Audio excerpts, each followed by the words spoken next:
What's up, YouTube? This is MathWiz97, and welcome to episode number 14 of my WWE 2K16 Universe Mode. This is the SummerSlam Pay-Per-View, the long-awaited SummerSlam Pay-Per-View.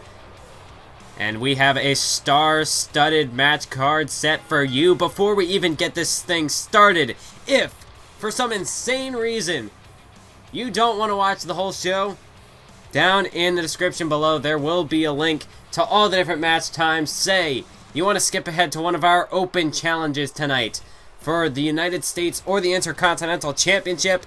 They're down there.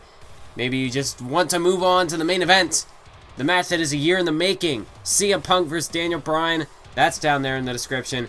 There will be timestamps. You can click those. You'll be sent directly to the match you want to see. But if you're like me, and you're here for the entire show, you're in it for the long haul, well, let's get started, shall we? Because this is Seth freaking Rollins. And Seth Rollins tonight, he is finally going to atone for his sins he has committed against the McMahon family. But not only the McMahon family, against Dean Ambrose as well. Shane McMahon has set this up tonight that Seth Rollins will see hell, even if it's not at his own hands. But damn it, Shane McMahon, he's going to do his best to try and make sure that Seth doesn't even make it to his match with Dean Ambrose tonight. Yes, Shane McMahon, he's sort of inherited this grudge that Seth, Seth, he thought that he could take on the McMahon family and get off with little more than just a few hard... I don't know what Seth thought. Part of me questions Seth's sanity. But honestly, Seth, he went after... Oh, and look at this. Shane McMahon right out of the gate. Not even letting Seth Rollins... Not even giving Seth Rollins a chance to breathe. The bell barely rung. And here comes Shane McMahon on the attack. But as I was trying to say, Seth Rollins, not only did he hospitalize Vince McMahon along as a member of The Shield, but he claimed to have hospitalized Stephanie McMahon. And of course, that infuriated Triple H. Seth Rollins, I don't know what kind of mind games he thought he was trying to play. He claims that the only reason why he did what he did was to get noticed. But what kind of a sadistic bastard would attack a man's wife? Attack that... I just get so infuriated whenever I'm talking about what Seth has done, because Seth, he's a monster. That's what Seth is. And I thought at Money in the Bank he was going to pay for all this. I thought he was going to get what was coming to him, get every single beating that he deserved at Money in the Bank. But gosh darn it, Seth Rollins, he survived. He managed to defeat Triple H in that no-holds-barred, just flat-out brawl. It was not a match, it was a fight. It was a fight for Seth Rollins' life. And somehow, some way, he managed to overcome Triple H, the boss, the COO, and he escaped. But Triple H, he instated some power with Shane McMahon. Shane McMahon was given the rights to book Seth Rollins for the past month. And Seth Rollins, he has undergone a gauntlet this past month. He has been put in handicap matches on numerous occasions, going up against the likes of the Human Wrecking Ball, the #1 contender for the World Heavyweight title, Ryback, put up against the just pure, unstoppable force that is the United States champion Cesaro, and Dean Ambrose as well even was in one of those handicap matches. Seth Rollins, Shane has not allowed Seth Rollins to just... He hasn't given him a single inch. He has done whatever he could over the past month to make sure that Seth Rollins is not in a good condition heading into not just this match, but his second match with Dean Ambrose later on. Triple H, he was put through hell at Money in the Bank, and the entire McMahon family has just been tortured by Seth Rollins and just mocked. Seth Rollins, he has just mocked the McMahon family name. And Shane McMahon, he's really the last one standing at this point who could fight for the honor of the McMahon name. And Seth Rollins tonight, he's looking to finally put to bed the McMahon family once and for all. He's taken out Vince, and he messed with... He may not have taken out Stephanie himself, but he claimed to have, and that just infuriated Triple H. I mean, Seth Rollins, the fact that...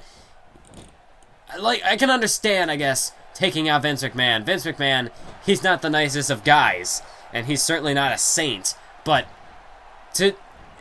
Like... I don't understand his mindset, why he would decide to infuriate Triple H for, basically no reason. He had nothing to do with the attack on Stephanie McMahon, or so he says. I don't know if I believe him. But, then, why would you claim to have? He just intentionally angered the game and forced him to come after him, and now Shane McMahon! Oh my god! Shane McMahon just... He might have killed them both! Off the top rope, just Seth crushed under the might of that ladder. And honestly, Seth, I tried to be sympathetic towards him a few episodes ago, but it's not possible.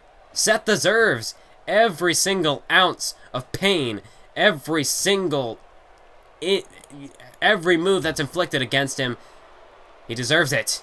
I mean, he has messed with the McMahon family, and now he's going to suffer for it. He's going to truly feel the bite of the McMahon family. It's coming down on him in full force tonight. Shane McMahon placing Seth on that announce table. And what the hell is Shane going to... Oh my god, he's going to sacrifice his own body to make sure that Seth cannot even stand. Shane, he's going to make sure that Seth Rollins cannot walk out of this arena tonight. With that suicide elbow drop through the announce table. Seth, he might be out of it. I mean, in this kind of a matchup, Shane McMahon, he's not an in-ring competitor. Seth Rollins is.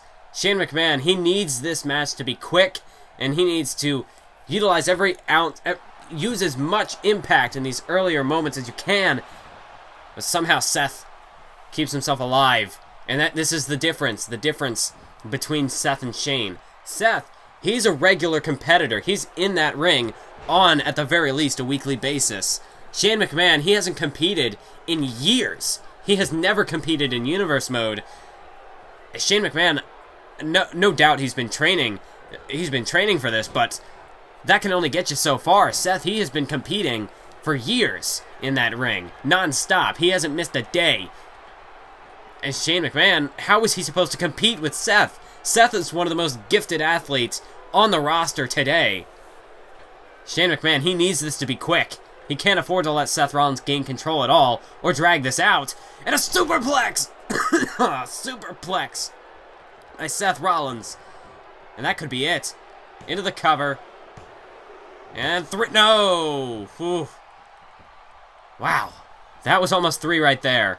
And that's what I'm talking about. Seth is frustrated. He thought that was it for sure. But Seth, he can't get cocky. He can't allow, he can't underestimate Shane McMahon. And he can't allow his emotions to get the better of him, because it's going to cost him. Shane to the top. Oh, wait, Seth. Seth tossing Shane off the top rope, tossing him off of his perch. And Seth Rollins now, he's back in control. This matchup it's been short thus far, but it has been impactful. Look at this powerbomb into the turnbuckle. Seth, he's not playing around. Seth Rollins showing no mercy. He wants to end this quickly as possible. He's got another match tonight. Curb stomp. Curb stomped Shane McMahon's face through the mat. Just cover him, Seth. That's it. What the hell is Seth doing now? Looking to add insult to injury. What the hell? Was that a Phoenix Splash? Seth Rollins with a Phoenix Splash. Wow. This is what I was talking about. Seth Rollins, he truly is one of the greatest competitors we have. Perhaps one of the greatest competitors we've ever seen in Universe mode. Pulling out a Phoenix Splash. I have never seen anybody use that move in Universe mode thus far. I don't know if I've ever seen a Phoenix Splash before. At least not... not in quite some time. But Seth Rollins, he could have finished it with a curb stomp. He knew that damn well. But he just had to go off and showboat and just add one more insult to kill the McMahons and to finish off Shane here. Again, Seth, he's going to walk out. He survives. I hate it, but he survives. And you cannot doubt that this man is a threat. For those of you that have heard the rumor going around, it's true. Tonight, I'm going to teach Cesaro what it means to be champion. He thinks he's the best just because he defends his title each and every week. Well, unlike Cesaro, I don't have an inferiority complex. I don't need to defend my title on a weekly basis to prove my worth. I am the real deal. And my match tonight will remind Cesaro who the real champion is, because I'm making it a 2 out of 3 falls match. Cesaro, I dare you to top that. Well, you heard it just moments ago, folks. Titus O'Neil, his Intercontinental Championship Open Challenge is now a 2 out of 3 falls match. Titus O'Neil, I thought it was enough that I didn't think he was going to do this Open Challenge in the first place, but Cesaro goaded him into it. And Titus O'Neil, well, he's looking to make this his own. He's looking to show Cesaro up and then some tonight. He's looking to outdo Cesaro tenfold by making this a 2 out of 3 falls match.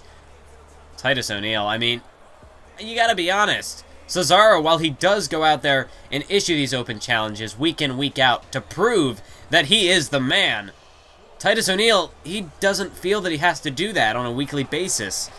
He defends the title when he has to, and he does a damn good job at it. Every single time that Titus O'Neil's in the ring, he owns it. So quite honestly, Titus, he has not been a flop of a champion, and I don't think that's what Cesaro is saying, but Titus, he's been a great champion. You can't deny the... Oh no. Oh, Titus, you are gonna regret making this match 2 out of 3 falls. That is Titus O'Neil's former tag team partner, his former ally turned nemesis. That is Darren Young. And he's making his way down to the ring, making a beeline. And Titus O'Neil, he's not even waiting for Darren to hit the ring. He's looking to... Titus, he might be regretting his decision right now. He's not even going to let Darren get to the ring. Titus wants to end this before it begins. But Darren's fighting back now. Darren's striking away on the real deal. And a drop kick to the back. There is very much bad blood between these two men. What a clothesline by Titus O'Neil. He just floored Darren Young. Might have knocked him out of his boots. The ref is trying to get control over this situation. Try to turn this into some sort of a match. But the ref, he's got to stay clear of this. I wouldn't get involved. I would not get between these two men. You're going to wind up with more than just a black eye, my friend. You might not even walk out of this arena tonight. You might have to be carried out on a stretcher. These two men are trying to tear each other apart. Well, the ref, he's issuing a count here. They're going to have to get this match into the ring or else the ref, he's going to call it off. And Darren Young, he wants to take that Intercontinental Championship away from Titus O'Neil. Titus stabbed Darren in the back months ago. And every single time these two men have met on pay-per-view, Titus has been victorious. Prior to that, Darren Young had defeated Titus on every single occasion they had faced off. We're talking about King of the Ring just a few episodes ago. It is approaching. Think about last year's King of the Ring. Titus and Darren faced off to qualify for the King of the Ring tournament, and it was Darren Young who won. Darren beat Titus. And then, when there was starting to be some bad blood after they lost to the Wyatt family in their attempt to grab the tag team titles, it was Darren Young who defeated Titus again. And there wasn't any bad blood at the time. Well, there probably was, and that's why they had that match, just to try to put it behind them, to move forward as a team. It was a completely different scenario at Night of Champions. By that point, Darren, he had been betrayed by Titus. Titus, he didn't want to have anything to do with Darren Young anymore. He thought Darren was the weak link holding him back. And one could argue that was the case, because Titus, we've seen what he's been able to do since breaking away from the primetime players. He's gone on to become an Intercontinental Champion, and a dominant one at that, defeating Ryback, Tyson Kidd, Goldust. I mean, honestly, Titus O'Neil, he's defeated Darren Young as well at Payback, not just at Elimination Chamber. He was able to retain his title against a very game Darren Young at Payback. But on both of those occasions, Darren Young almost seemed to let his emotions get the better of him, and he cost himself the opportunity to win the title. And at WrestleMania, Darren Young, his whole goal heading into that Fatal 4-Way, which also consisted of Ryback, Titus, and Cody Rhodes, Darren was trying to prevent Titus from winning the title in the first place. But guess who won? It was Titus. Darren, he failed again. And honestly, Darren Young, I don't think he would have gotten another Intercontinental Championship match if it was not for this open challenge. And the fact that Titus has made this 2 out of 3 falls, this is just going to give Darren all the more time to exact his revenge on his former comrade as he drops the forearm right across the face of Titus off the second rope. Titus O'Neil, he is going to regret making this decision tonight. And, you know, Cesaro goaded him into this open challenge in the first place. Titus, he could be about to pay for that. He wants to show that he's the best. Well, honestly, this is the best opponent he can try to face to prove that he is the best. There's bad blood between these two men. And that's going to throw Titus O'Neil off of his game. It's going to throw both of these men off of their game. They do have history. They're former friends. And it seems as though in the past, Titus, he's honestly been a little reluctant to finish off. Wait! Look at this! Darren Young with a gut check! Darren Young nails the gut check, and he hooks the leg. 1, 2, 3! There it is, folks! Darren Young scores the first fall. And now Titus, he's got to be grateful for making this 2 out of 3 falls now. Ironic that this is going to work into his favor, because if this was a regular match, Darren would have just won the Intercontinental title. It's only because Titus made this a 2 out of 3 falls match that he still has a chance at retaining his title tonight. But now Titus, this isn't just a champion's advantage situation. Titus has to work his way from behind now. He doesn't have a flaw. He doesn't have a fall to play with anymore. He has to win these next 2 falls. He can't mess around. He can't get disqualified. He can't get counted out or anything like that. He just lost his chance. He lost his champion's advantage. At this point, oh, look at this. Darren Young, he's trying to call Titus back in the ring. He's saying, get in here so I can kick your ass. And DDT. Titus back in the ring. And Darren Young back in control. This is not looking very good for Titus O'Neil at all. The situation has just made a complete 180-degree turn. Heading into this match, no matter who the challenger was, Titus would have had the advantage. Just on the fact that it was 2 out of 3 falls. He's the champion. He has that extra fall to play with. Not anymore. Now that he's lost that first fall, no matter who it would have been. But the fact that it's Darren as well, just playing those extra mind games that the history these two men have with each other. Titus O'Neil, he has to get his head together. He has to compose himself. And this is almost the worst time, thinking after losing that fall, you're going to be incredibly desperate. And your thoughts to try to bring that all together, to think cohesively. Titus, he's got a huge task ahead of him right now. And Darren Young now, this is an opportunity for Darren to really gain the edge on the mental side of things. He's got that now it's Darren who has the fall to play with. If Darren, if he lets his emotions get the better of him, he can afford to do that now. He's got the extra fall. And I wouldn't say that's a wise decision, but honestly, when emotions run high like this, sometimes you can't control your own actions. And if Darren were to perhaps lose control just for a moment, he still has that extra fall, and he can recompose himself for the final bout.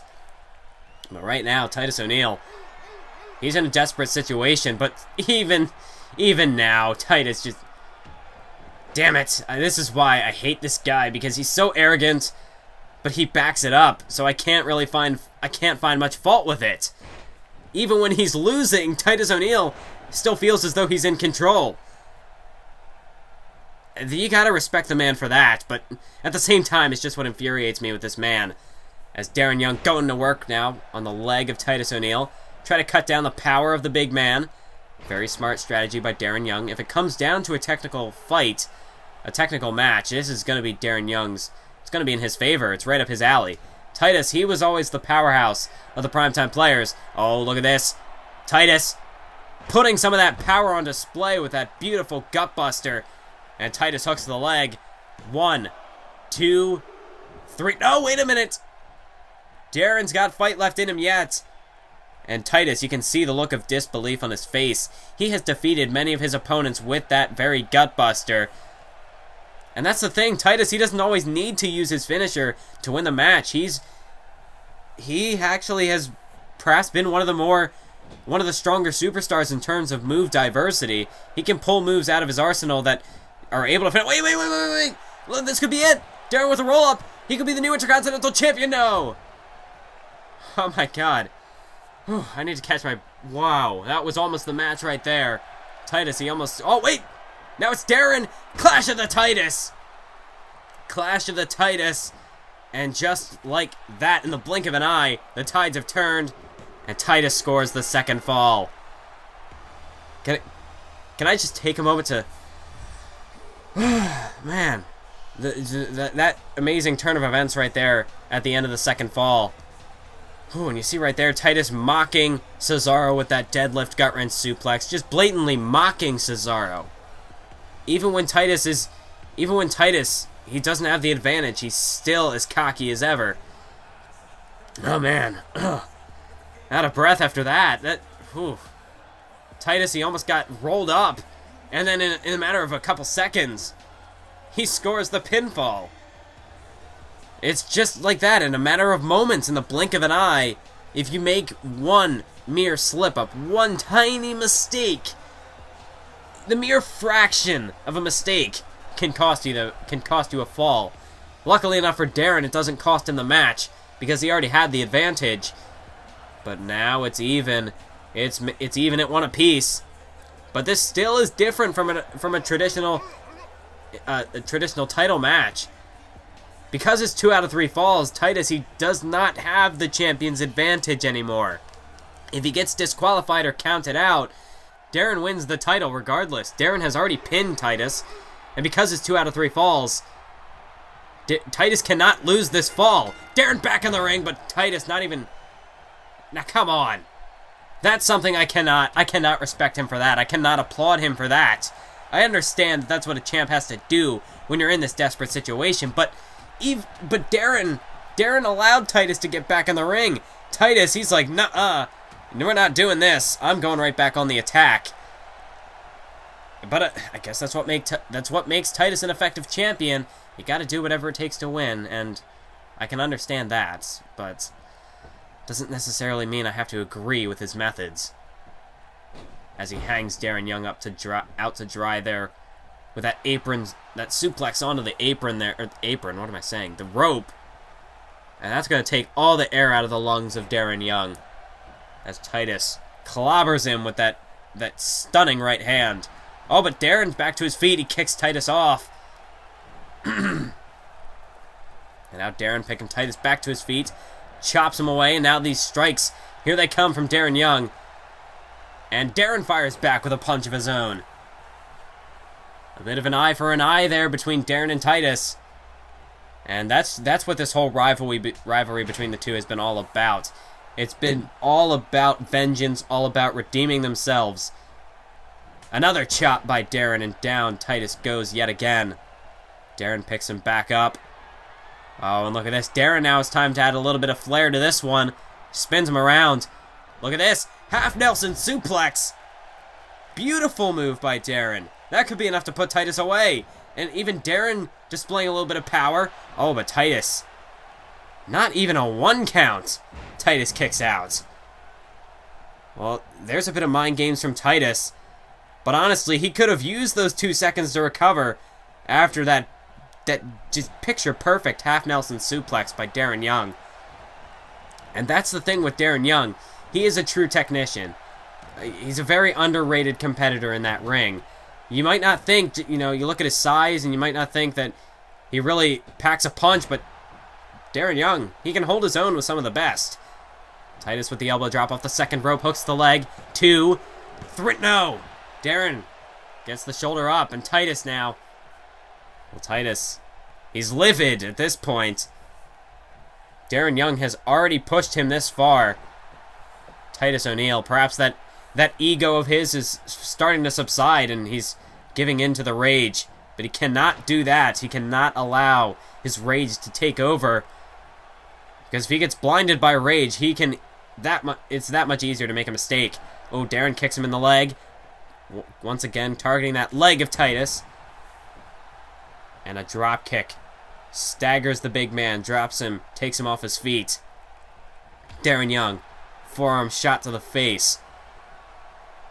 And here's Darren Young now, traps the arm, side Russian leg sweep. And we're back to basics now from Darren Young. He's looking to... At this point, you don't want to rush yourself. You don't want to rush yourself if it means you're going to lose control of the match. And Darren Young, that technical style of his, it would definitely fare better in a slower paced match. He wants to keep Titus on the mat so he can't outpower him. Wait a minute! Oh, a counter by Titus. I thought Darren was going to be looking for the gut check there, but a gut buster, a backbreaker I should say, from Titus O'Neil. And Titus, he's used that move to put away several superstars in the past, but he knows that's not going to be enough to keep Darren down. As he's placing him up on this top rope here. Titus O'Neil. What could he be looking to do? Oh, well, isn't this familiar? Titus O'Neil, fall-away slam from that second rope. And he hooks the leg. Shades of Elimination Chamber. 2, 3, no! This time, Darren Young keeps himself alive. And oh, this is bringing back some bad memories for these two. And it's bringing back some great memories for me. The classic matches these two men have had in the past. First at Elimination Chamber, then Payback. This match truly culminating the finale in their saga. And Titus!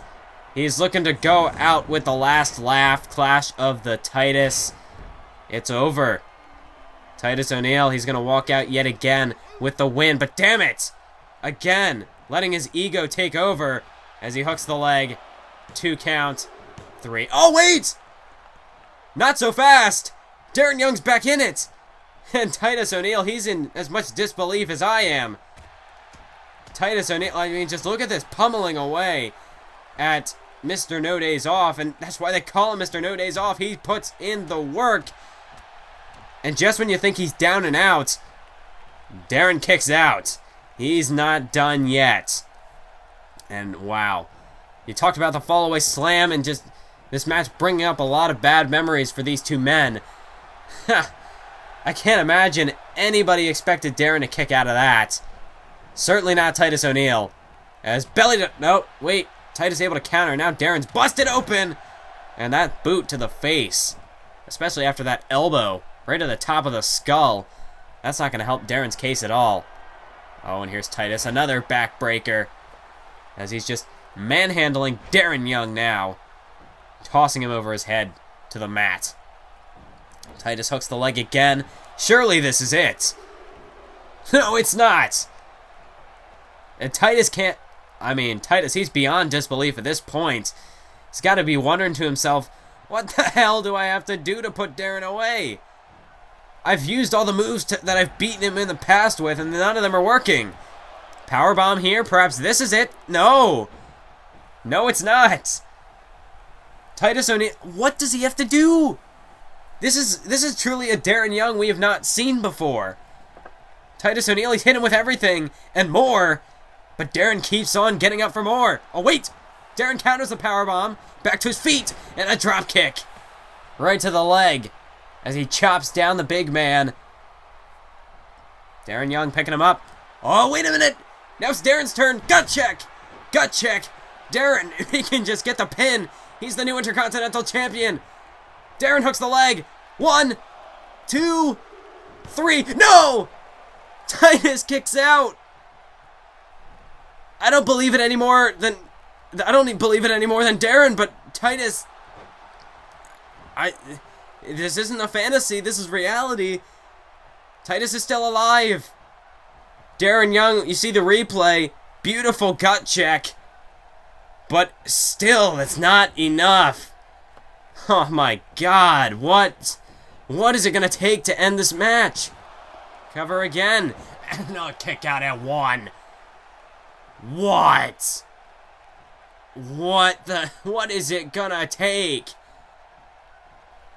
I probably sound like a parrot now repeating the same phrase, but like, I don't know what else to say. These two men, they're pushing each other beyond their limits, beyond what we've seen in the past of them, and an arm drag from the second rope by Darren Young. And Darren Young, well, this is dangerous. This is what cost him matches in the past. Going to the top rope one too many times, taking too many risks. But this time it connects. This time he connects with the elbow drop. But Darren, he's still going on the attack, inflicting more damage on Titus with a spinning neck breaker. Darren, he can't even get back to his feet. Into the cover. Perhaps this is it? Of course it's not. Titus kicks out again. I don't know. I don't know what is going to end this match. These two men, honestly, they've taken everything. They're both giving 125% in this matchup. And even then, they can't get the win. Darren with a DDT, and you can see the blood pouring down Darren's face. But despite that, Darren continues to fight on. Oh, wait, counter. Titus takes him down with an arm drag. And Darren bounced out of the turnbuckle and might have just had his head taken clean off his shoulders, off of his neck with that clothesline. Titus now picks him up. And off that devastating clothesline, Darren is out. And a gutbuster there. Surely that's it. Titus, he would go for the cover, but he's not going to do that. And honestly, if I'm Titus, I'd be a little in disbelief too. I would start to doubt myself. He's got Darren up now. Power slam, a pump handle power slam. And that's it now. Titus, you go for the cover. It's over. Oh, you have got to be kidding me. Titus, even now, still showing arrogance. And clash of the Titus. Well, as much as I've gained respect for these two men, Titus, it's as if he wants me to hate myself for respecting him. Hooks the leg. And this match is finally over. It was getting to the point where I didn't think I'd ever get to say those words. But yes, it's finally done. This was more than a match. This was more than a fight. This was an all-out war between two bitter rivals. And, man, this third fall really just took this match to a whole new level. Oh my God. These two men, I know they have bad blood with each other. They have a very, very rough history. But maybe do you think, deep down inside, somewhere, they've gained a little bit of respect for each other? Titus, honestly, I don't see how Titus O'Neil can consider Darren to be the weak link after that performance. That match just proved that Darren Young, he's just as good as Titus O'Neil. And tonight, perhaps, he just happened to get the better luck. No, this isn't luck. Titus, he's the better competitor. He proved it tonight.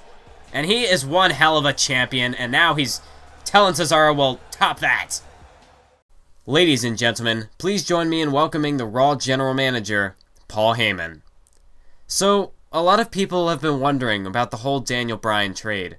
We've seen Bryan appear on SmackDown, but nobody from SmackDown seems to have come over to Raw. Just what kind of a deal did you strike with the SmackDown GM? This business is going through a transition. Everyone is talking about the next generation of WWE superstars. As the general manager of Monday Night Raw, I have to face facts. Daniel Bryan is not the future. Daniel Bryan is one hell of a performer, there's no doubting that. But I have to plan for the future. It's my job as the general manager to find the best talent. So that's just what I did. Now, as a businessman, I can't tell you who I acquired, but after watching Titus O'Neil's performance in his Intercontinental Championship Open Challenge, I can guarantee that Cesaro will be stepping up his game tonight.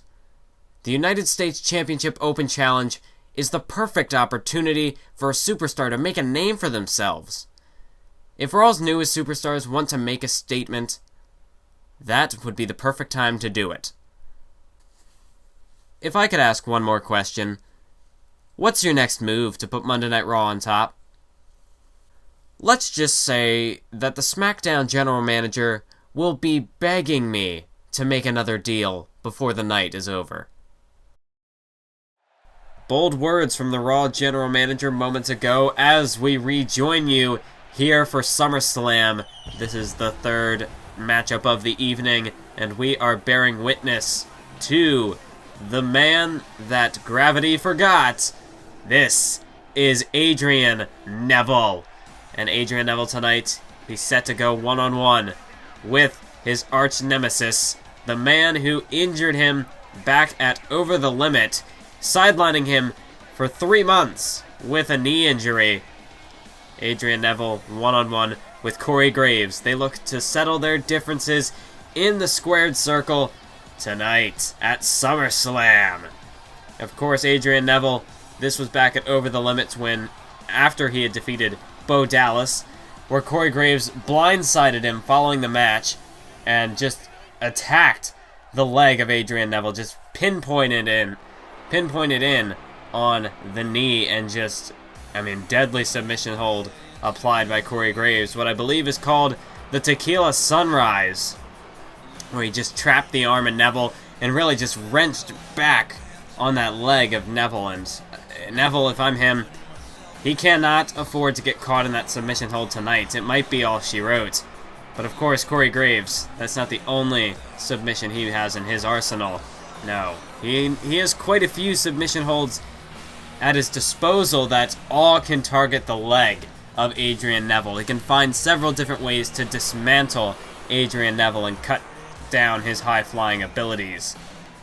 But not only has Adrian Neville competed in pay-per-view on the I just mixed those words up. On pay-per-view in the past, Corey Graves is no stranger to pay-per-views either.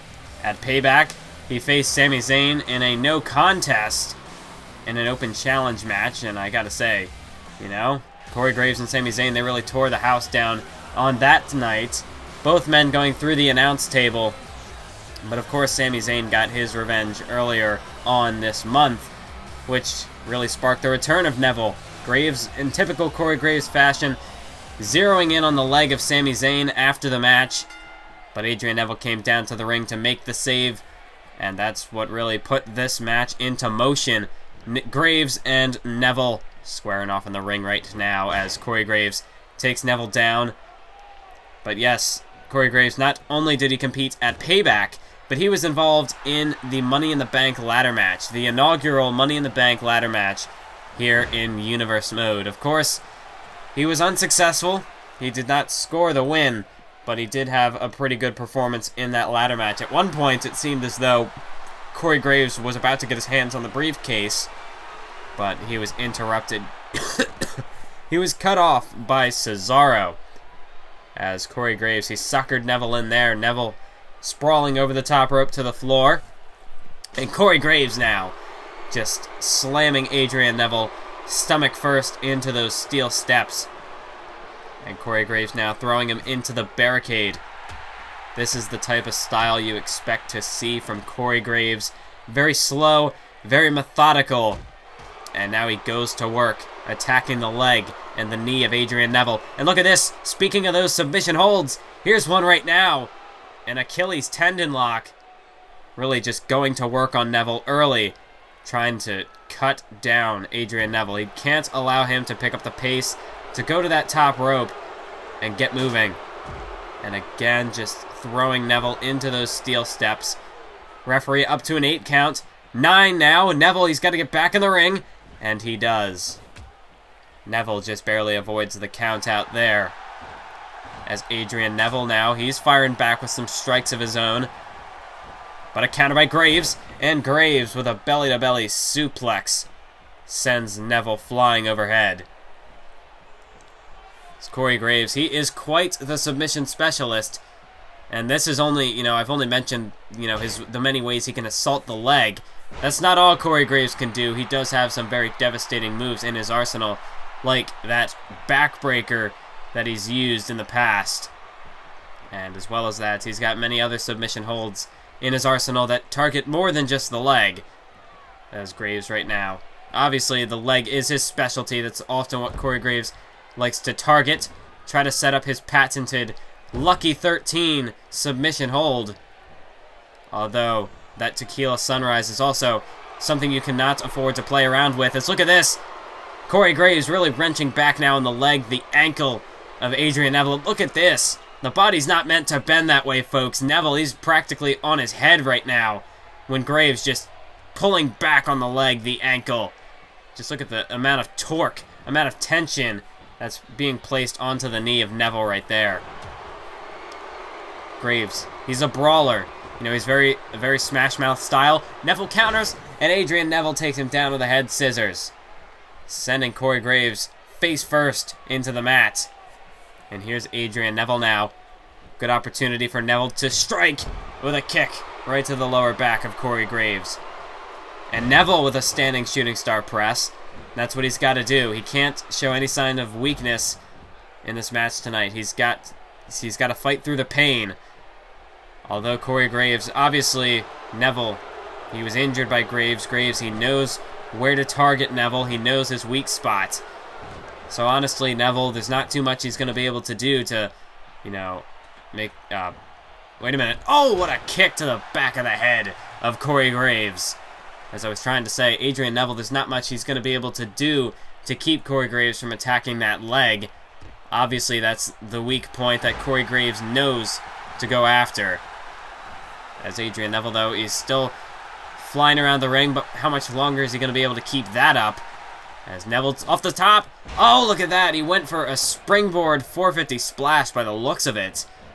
But Corey Graves, he's not going to let that happen. Although Neville able to counter. Go back on the offensive here. Picking Graves up to his feet. Look at this. Inverted Frankensteiner. That is vintage Adrian Neville right there. And that might have just knocked Graves' lights out. Into the cover. But a kick out at 2 by Corey Graves. Corey Graves keeps himself alive in this matchup and now blocks an attempted kick from Neville. And right there, Corey Graves running chop block right there to the front, to the shin of Adrian Neville. And Neville now thrown into the corner. Neville fights back though. Reverse elbow to the face. Now sends Graves pulling back into a Hurricanrana. Adrian Neville still using his leaping ability, his high flying antics. High-paced action here from Neville. As Adrian Neville clothesline over the top rope and Graves sent to the floor. Adrian Neville. Oh, you gotta be kidding me on this. Bad leg and all. Adrian Neville soldiering through the pain as he takes Corey Graves down with that Spaceman plancha.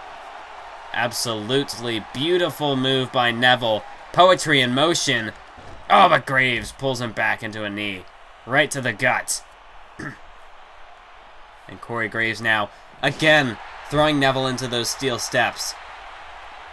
And you can see Neville grabbing at that leg. You know, it's starting to take its toll. All this assault from Corey Graves starting to wear Neville down. Ref up to a 7 count once again. Neville's got to get back inside the ring to avoid being counted out, and he does. He just beats it back into the ring before a count of 10. And a belly-to-belly. Or not a belly-to-belly. That was a power slam right there by Corey Graves. And Graves again going after the leg of Neville here, dragging him away from the ropes. Perhaps was looking to set him up for a submission hold, but Neville, he had it well scouted, and he was able to come up with a counter. Neville now, shoulder to the gut of Graves. Look at this, over the top rope. An alley, that's not an alley-oop powerbomb, that's just a sunset flip powerbomb. If I can even call the moves right today. As Neville bringing Graves into the ring. Look at this. Leg drop. Right there across the throat of Corey Graves. Oh, and Neville going to the top rope. Perhaps thinking no. Corey Graves, he knew what was coming. And he wisely ducks outside of the ring. But Neville, he's not going to let Graves get away. Oh, but Graves.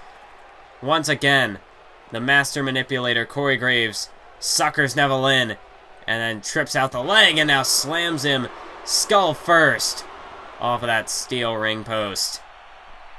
Adrian Neville walking right into Corey Graves' trap. And now Graves back on the attack, choking Neville out here in the ropes, and the referee's got to keep control of this match.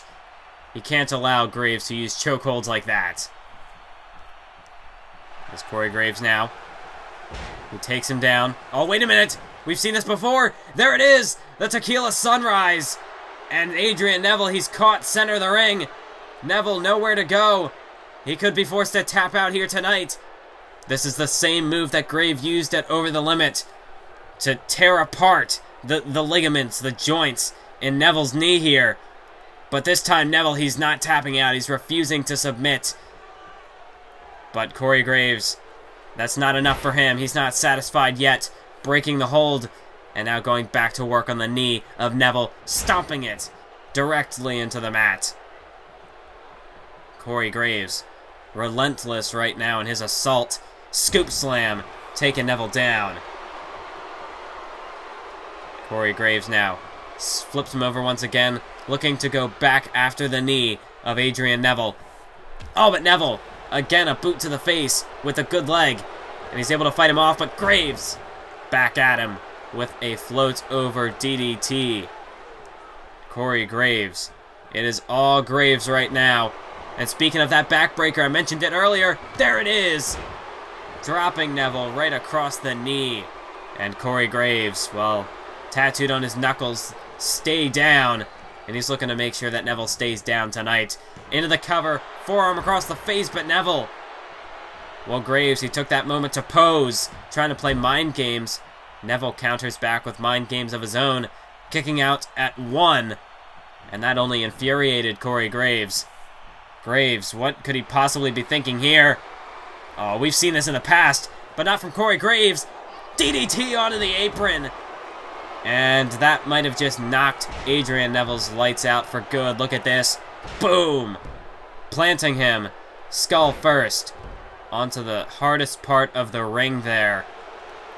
And fortunately for Neville, our SummerSlam arena tonight has not been upgraded to this new LED boards that we've had on Raw, SmackDown, and main events. Otherwise, that would have just been even more devastating, possibly connecting on the corner of the tech board there. Neville trying to get back to his feet, back in the ring, but Corey Graves just punches him back down to the floor. And Corey Graves back out on the attack, rubbing the boot directly into the face of Neville here. Corey Graves, he's just absolutely relentless with this attack here. This match has become an all-out fight here. Corey Graves with just these bare-knuckle shots. This is a type of match that Corey Graves thrives in. This methodical, this rugged style. Just bringing the fight directly to Neville.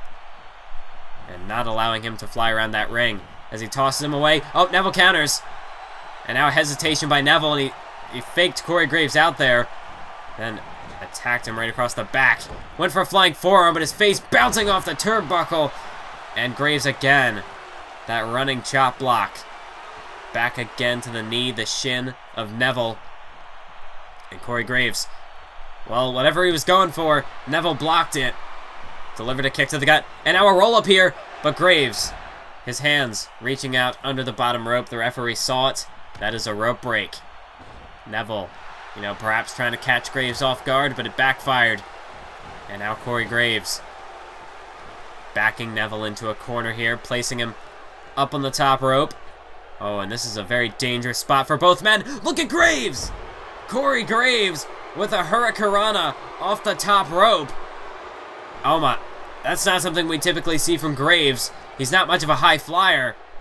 But you could have fooled me tonight with Graves pulling out a move like that. And now to the top rope, no less. Corey Graves. Does he even realize what he's doing? This is not something we typically see from Corey Graves. Elbow drop from the top rope directly across the back, the spine of Adrian Neville. And it could be only a matter of moments here until Corey Graves picks up the win. Oh, wait. Neville fights him off. He kicks him away. Oh, and look at this. Neville, inverted Frankensteiner once more. And Graves goes down. Adrian Neville fighting through the agony, the pain that must be in that knee of his. Look at this, Neville! I don't believe it. Injured knee and all. Adrian Neville goes to the top rope, connects with the red arrow. 2, 3. There it is, folks. Adrian Neville, despite all the damage done by Corey Graves, still manages to fight through the pain. And off the top rope, red arrow, hooked the leg. 1, 2, 3. As you see some highlights from this matchup earlier on. That beautiful Spaceman plancha by Neville. And that's just one of the moves that only Adrian Neville can pull off. Graves, he tried to neutralize the high-flying ability, the speed, the quickness of Adrian Neville.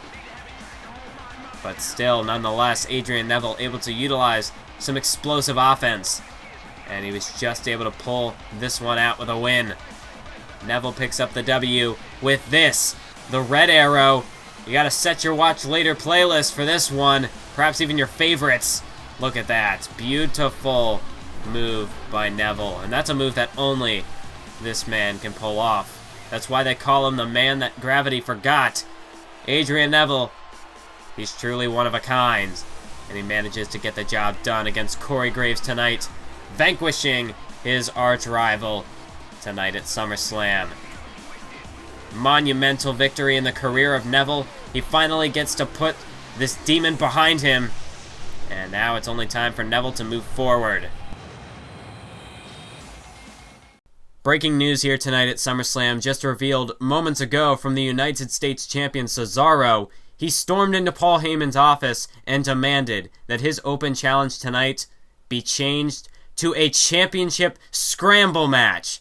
I kid you not, Cesaro is asking for a championship scramble match, putting his title on the line, and it's an open challenge championship scramble. It is official. It's going to be taking place later on tonight at SummerSlam, but there's even more news. In 2 weeks, the new SmackDown general manager will be named. The last one just recently vacated the position, and I don't know if he exactly did the greatest of job. Whoever he was, his name will remain nameless, but there will be a new SmackDown general manager revealed in 2 weeks, so stay tuned for that. Coming up next on SummerSlam is the Divas Championship Battle Royal, the 6-man matchup, or the 6-woman matchup, featuring the likes of Paige, Nikki Bella, Emma, Natalya, Naomi, and Tamina Snuka, the former Divas champion, making her way down to the ring at this time. Tamina Snuka, of course, won the title at Payback against Paige, but lost it back to Paige at Money in the Bank in the triple threat matchup that also included Emma. Tonight, Tamina Snuka looks to recapture her Divas Championship to become the second ever two-time Divas Champion in the history of Universe Mode. The first, of course, being Paige, the anti-diva. And Paige, honestly, well, we take a look at the Divas Championship recently, and you know, it started back with the likes of Beth Phoenix and Natalya and Caitlyn, who had some very credible reigns in their own right. They had some pretty, you know, holding on to it for a decent amount of time. But then it seemed as though once we got towards the Royal Rumble, the Divas Championship started to change hands a bit more frequently, going from the likes of Summer Rae to Brie Bella to Paige to Tamina, then back to Paige. At this point, I mean, the Divas Championship, it's been all over the place recently, but Paige, perhaps this second title reign, can be a far more successful one, and if she can get the job done here tonight, I'd say she's on the right track. If she can defeat 5 of the best contenders that could ever step up to face her in the current roster, I believe Paige, she's on the right track to being perhaps the greatest Divas champion in the history of Universe Mode. As we just saw Emma making her way down to the ring. Next up is Naomi, who of course recently breaking away from her former Funkadactyl tag team partner Cameron. And in fact, Naomi defeated Cameron in a qualifying matchup to earn her spot in this Battle Royal. Emma and Tamina, of course. They were given this match. They were given spots in the Battle Royal after competing in the Triple Threat at Money in the Bank. It seemed as though they were deserving of the 2 spots. However, the rest of these women about to make their way down to the ring, besides Paige, of course, besides Paige, of course, who is the champion. She obviously has to be in this matchup. The other 3, they had to qualify to get in this matchup. There was Naomi, there's Natalya here, who managed to get a victory over Summer Rae to qualify for this Battle Royal. And then we have Nikki Bella, who defeated Layla, the returning Layla, to qualify for the 6th and final spots in this matchup. As Natalya makes her way down to the ring, another former Divas champion, looking to recapture her title that she lost back at No Way Out, when she was, actually Night of Champions it was, in a triple threat match where she lost it to Caitlyn.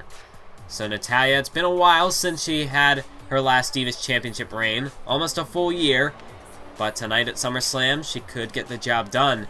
She is 1-0 at SummerSlam, defeating Caitlyn last year to retain the title, so perhaps tonight she could look to increase her record to 2-0. And then we have Nikki Bella, the sister of a former Divas champion, Brie Bella. Nikki tonight looking to capture her first Divas Championship in the series. Although tonight she's going to have a very tough time doing that against 5 other game competitors.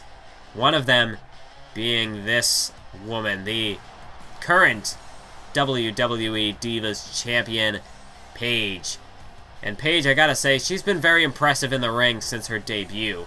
Definitely bringing much-needed aggressiveness to this division. I mean, this division has lacked aggression in the past, and I feel as though we are taking steps in the right direction. Although the title seems to have been, you know, jumping back and forth from person to person, I feel as though the competition level has increased drastically since Paige really arrived here onto the scene. And honestly, she has been a very good Divas champion, despite not holding the title for very long.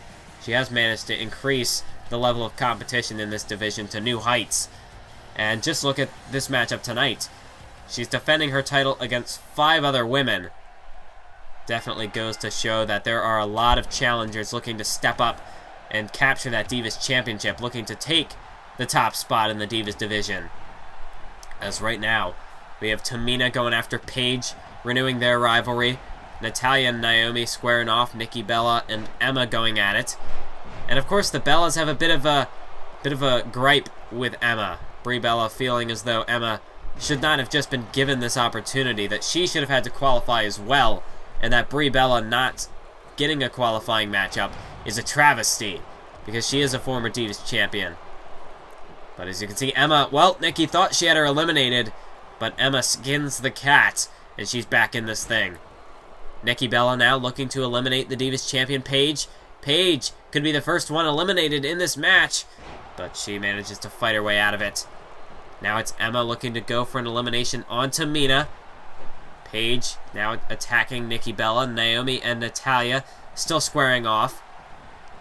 And I don't know, if I had to look for a favorite in this matchup, you have a couple strong candidates here, looking at Tamina Snuka, the former Divas champion, Natalya, another former Divas champion. I'd say those two have a very good shot at winning this thing. And speaking of, look at this. Talk about domination. Natalya gets the first elimination as Naomi. She's the first woman eliminated from this matchup at the hands of Natalya, who now took Tamina down with a German suplex. Tamina now taking Natalya down. So it's not too long into this matchup, but we already have our first elimination. We could about to have our second here. No, Nikki Bella able to fight her way out of it. Paige and Emma were looking for the double team, but it was not meant to be. Nikki Bella stays alive, perhaps looking to eliminate Paige once again. This is her second attempt to eliminate the Divas champion, and now it's Emma getting involved, but Paige, she fights her way out of it this time. Reverse atomic drop there by Nikki. And look at this. Double team here on Tamina by Natalya and Paige. Nikki Bella now from behind as Natalya skins the cat. And she's back in this thing. Tamina tossed over the top rope. Emma looking for the elimination. All she's got to do is just shove Tamina out under that bottom rope, but that's easier said than done. Tamina, one of the strongest women in this division. It's going to be tough to outpower her, to just muscle her out of the ring. Oh, wait a minute. No, Tamina just manages to hang on. Just keeps herself back in this thing. Look at this. Back body drop from Natalya. And now a drop kick. And that's the thing we see out of some of these women. You look at, like I said earlier, perhaps potential favorites to win. Tamina and Natalya. Both women possess immense power, but that's not all they have to their arsenal. They are very athletic in that ring. As Tamina, of course, her finisher, the Superfly Splash. She's not afraid to go to the top rope. And I wouldn't exactly count Natalya out either. She's definitely a very technical master in that ring. She truly is one of the strongest competitors we've seen in this division. And she's also one of the originals. I mean, we take a look. There aren't many of the original divas that we began the series with still hanging around. I mean, we have Natalya. The Bellas, they were in the mix. Although they really didn't quite push themselves to the forefront until, maybe late 2K14 is really when they started to step up. But yeah, the Bellas, Natalya, those are really the originals we've still got hanging around. Everyone else has sort of come along afterwards. Right now, Paige, she just hit a Paige turner on Nikki, and Nikki over the top. Paige perhaps looking to eliminate Nikki Bella. Emma over the top as well. Natalya and Tamina going for the double team against Emma. Meanwhile, Paige, she's still got Nikki. There's an elbow to the face, and Nikki is gone. And there goes Emma as well. The double team from Natalya and Tamina pays off. A very unlikely alliance, but it gets the job done. And now it could be Tamina about to go over the top. She could be sent for a ride. No. Tamina muscles her way back in once again, just fighting off both Paige and Natalya. As we're down to the final three in this matchup. Look at this reverse STO from Tamina Snuka. And Natalya, she is driven face first into the mat. And now, Tamina, Paige, Natalya. Who's going to win? I'd have to say these three were perhaps the favorites heading into this one. And it's down to them.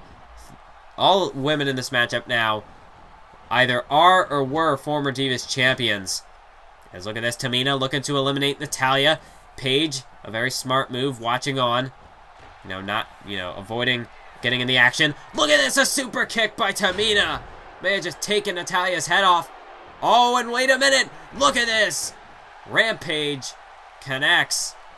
And Tamina, she could be out cold. Natalya trying to push herself back to her feet. Paige, clothesline over the top rope. And Natalya's eliminated. And you heard Paige moments ago. This is her house. And she clears house. Natalya and Tamina both eliminated. Paige retains the Divas Championship here tonight at SummerSlam. Paige, you want to talk about dominance. You want to talk about pure aggression. You're looking at it right there. Paige, the anti-diva, she wins and retains her title tonight.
Ladies and gentlemen, This match is going to be a collision. This match is going to send shockwaves so powerful that even the fans in the nosebleeds are going to feel it. This match is going to be destructive. There's a lot of bad blood brewing between this man, Roman Reigns, and the man we will see make his way to the ring in just a few moments, Bray Wyatt. The Eater of Worlds versus the powerhouse of Friday Night SmackDown. A grudge match with fallout from the Shield and the Wyatt family clash at WrestleMania. But this is much more than that. This is Roman Reigns' opportunity to finally prove that he is a main staple here on Friday Night SmackDown, that he, as a singles competitor, can hang with the best. And if he can vanquish his demons tonight in the form of Bray Wyatt, he could very well be SmackDown's future WWE Champion. Daniel Bryan and CM Punk, they're going to have eyes on this matchup, because whether it's Roman Reigns or Bray Wyatt,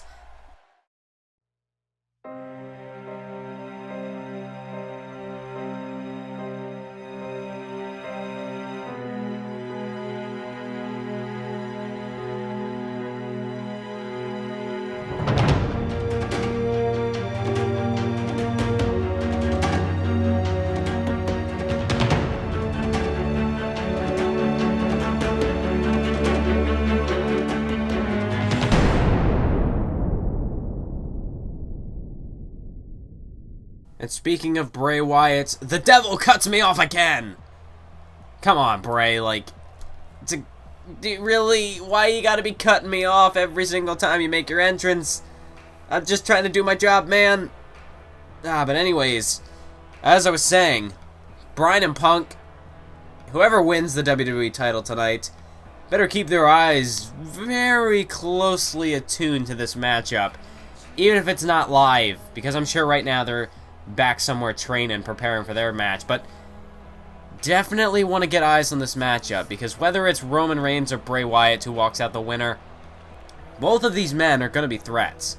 Even if it's not now, down the road, keep eyes on these two men, because these two men are the future of SmackDown. These two men have great potential, and tonight we're going to find out who has the brighter future, and well, just more than that, who truly is the most dominant force on Friday Night SmackDown. Is it the upstart Roman Reigns, or is it the Eater of Worlds, the man who leads the Wyatt family? And tonight, Bray Wyatt, he's come down here without the family.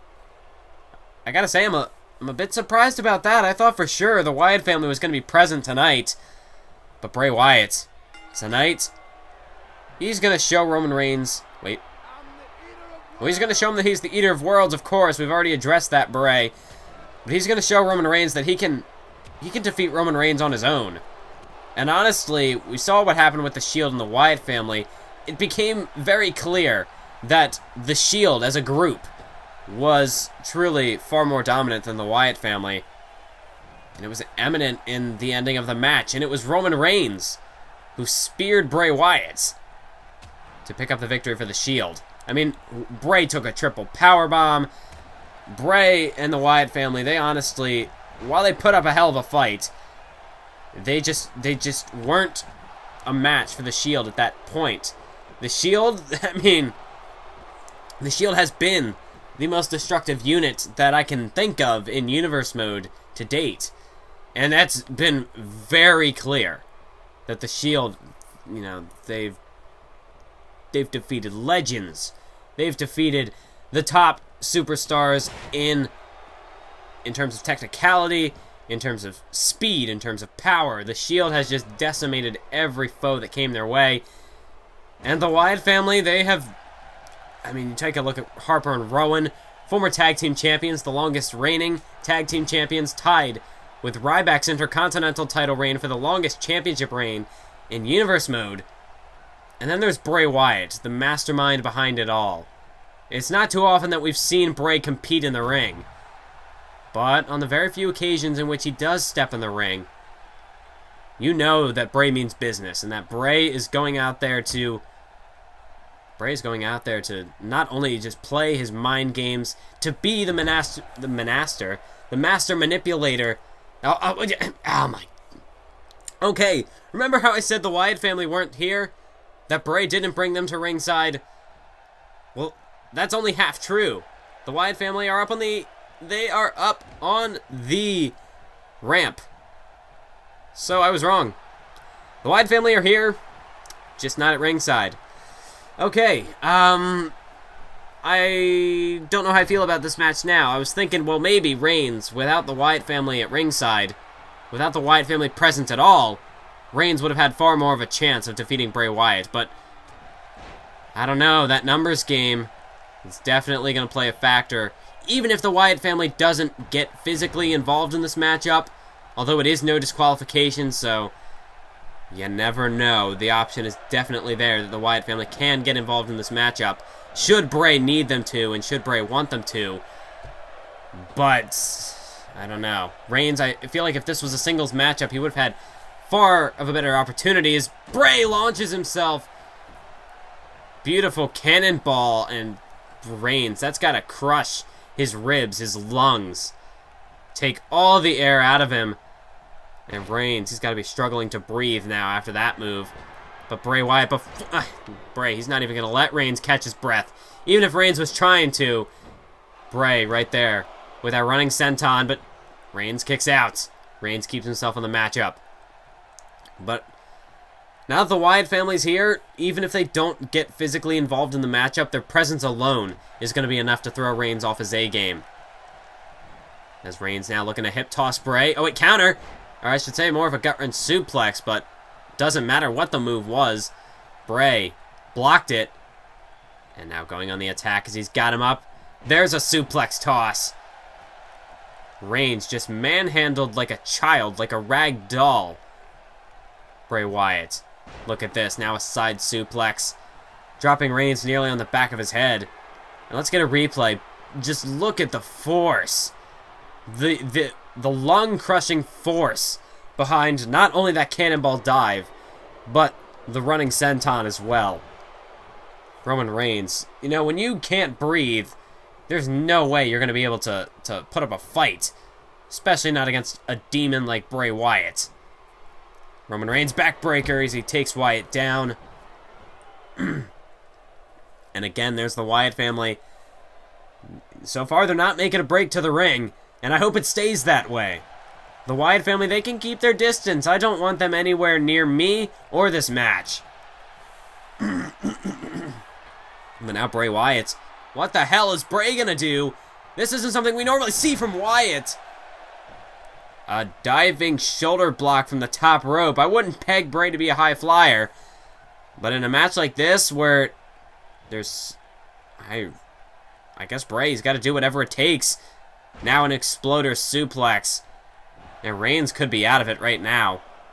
Bray, he's throwing everything but the kitchen sink at Roman Reigns. But Reigns, he kicks out. Bray Wyatt, he has maintained firm control over this matchup for quite some time. Oh, Reigns with a counter. Reigns counters and a spear! A spear by Roman Reigns! And he might have just broken Bray in half. The tide. It's over. Reigns with a cover. And that's No. No way. Okay. I don't... Well, okay. That just cemented it. Oh, god dang it. Somebody get the what? Oh, great. I should have expected this to happen sooner or later. Oh, wait a minute. Roman Reigns. Roman Reigns. He's not even going to let Luke Harper get into the ring. As we see, there was a spear for Wyatt. But that wasn't enough to put Wyatt away. And spears all around. As down goes Harper. Reigns not even... And now Rowan going on the attack. Rowan was able to get in the ring, but... Poor Luke Harper. And I never thought I'd say those words together, but poor Luke Harper, he never even had a chance. He was just trying to get in the ring, and Roman Reigns, he took him out. But that Reigns, he's not out of the water yet. Here's Eric Rowan going on the assault. Just clubbing away at Roman Reigns here. But, oh, Reigns counters. Reigns now going on the attack of his own with some strikes of his own. But Rowan fires back. Oh, what a kick. What a devastating boot to the skull of Roman Reigns. And you can see Eric Rowan, he's unleashing the pain on Roman Reigns, who counters with an elbow to the face. And Rowan, he just got jacked. And, oh, look at this. I said spears all around. And it's Rowan's turn to get his. As the crowd there on their feet. Oh, look at behind you. It's too bad that the crowd couldn't tell Roman Reigns that Bray Wyatt was right behind him, just waiting to drop him. And now Roman Reigns, he just got completely derailed. And this is what happens with the numbers game. You can't take on 3 men at once. But even so, the Wyatt family, they're more than mere men. Truly, each member of the Wyatt family is a demon in their own right. And Bray Wyatt, he's the head honcho of those demons. But even Bray Wyatt, he answers to a higher calling. And that higher calling is taking over as Bray Wyatt with this creepy spider possession walk. And now he's looking to finish him off with Sister Abigail's kiss. And Reigns planted face first into that bottom rope and then driven through the rope to the mat. Wyatt hooks the leg. There's your definitive victory right there. Bray Wyatt. Yeah, honestly, you have to give an assist to the Wyatt family. Bray Wyatt, though, like I said, Reigns, he cannot fight 3 men at once. The Wyatt family, the numbers game, it all came into play. And even when Reigns, he was red hot, it looked as though the match was turning in his favor. Bray Wyatt managed to stay alive after that spear. But even after all of this, Reigns, he just spent too much energy taking out the Wyatt family. And that Bray Wyatt, it was just slim pickings for him by the time he got back. By the time he regained consciousness after that spear. And Bray, as if you expected anything different the moment the Wyatt family made their presence known, Bray Wyatt, he's the winner. Ladies and gentlemen, please join me in welcoming the World Heavyweight Champion, Dolph Ziggler. How are you feeling, Dolph? Been better, been worse. How about you? I'm doing well, thank you for asking. Now, I just wanted to get your thoughts heading into your title defense against Ryback later on tonight. We all know you're not at 100%, and the rumor is that you're scheduled for neck surgery in the near future. Care to shed some light on this? Well, to answer your first question, no. I'm not at 100%. I've been beat up since my match at Money in the Bank, but that's not about to stop me from defending my title. Even if competing only makes my injury worse, I'll continue to steal the show night in, night out. Any talks of surgery are strictly rumors. As long as I'm the reigning World Heavyweight Champion, I refuse to surrender my title to anyone. If I'm so beat up that I can't defend my title, so be it. These people deserve a fighting champion, and that's just what I'm gonna give them. I will give every last ounce of energy I have for the WWE Universe. That's my priority. If I can't compete at a high enough level to retain this title, then I don't deserve to compete. If I don't think I can compete for this championship, then I'll get the surgery. Until then, I'm not going anywhere. There you have it, folks. Dolph Ziggler, he will not die. He is not going to relinquish that World Heavyweight Championship. You're going to have to kill him to get it. But now, the matchup that was earlier on this evening changed to an Open Challenge Championship Scramble match. This is for the United States Championship, and here comes Monday Night Raw's Swiss Superman, Cesaro. I gotta say, based on the earlier Open Challenge we saw from Titus O'Neil, oh wow, Cesaro is really looking to up the ante. You know, Titus O'Neil, he stepped up another gear, making it a 2 out of 3 falls match, and he dared Cesaro to do it better. Well, Cesaro, He's doing his damn best to make sure that he outdoes Titus O'Neil tonight. Cesaro is going to prove, even if it kills him, that he is the greatest champion currently in the WWE. And now we're going to find out who is his first challenger. Wait a minute. Wait a minute! Oh my God! Ladies and gentlemen, making his Universe Mode debut, Finn Balor. Oh my God. Well, Paul Heyman tonight, he said that the two newest Raw acquisitions, this would be as good a time as any to make their presence felt. Does this mean that Finn Balor is one of Raw's newest superstars? Fresh out of NXT, Finn Balor. Wow, what a debut. What a stage for Finn Balor tonight to make his debut at the biggest party of the summer and in Cesaro's open challenge. Oh my God, Finn Balor. He could be walking out tonight as the new United States Champion in his debut match. What an opportunity this is for Finn Balor. Oh my God. Finn Balor truly tonight, he has a golden opportunity. And on his first night in the company, or I should say on the main roster would be a more accurate way to put that. But Finn Balor, just look at this. What an entrance. What an entrance by Finn Balor. And Cesaro, he's going to be in for one hell of a fight tonight. And he knows damn well that's what he signed up for. And that's the thing with these open challenges. You never know who you're going to see. It could be a returning legend.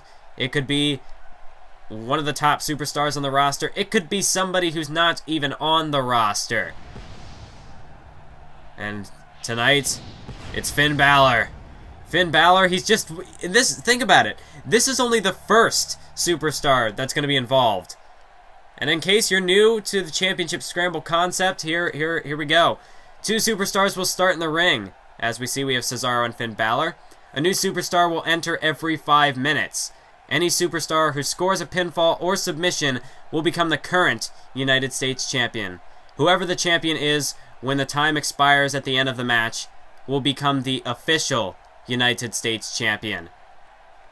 So there are still 3 other people who will enter this match at 5-minute intervals. As you see, there's the clock. 20 minutes. The timer is set.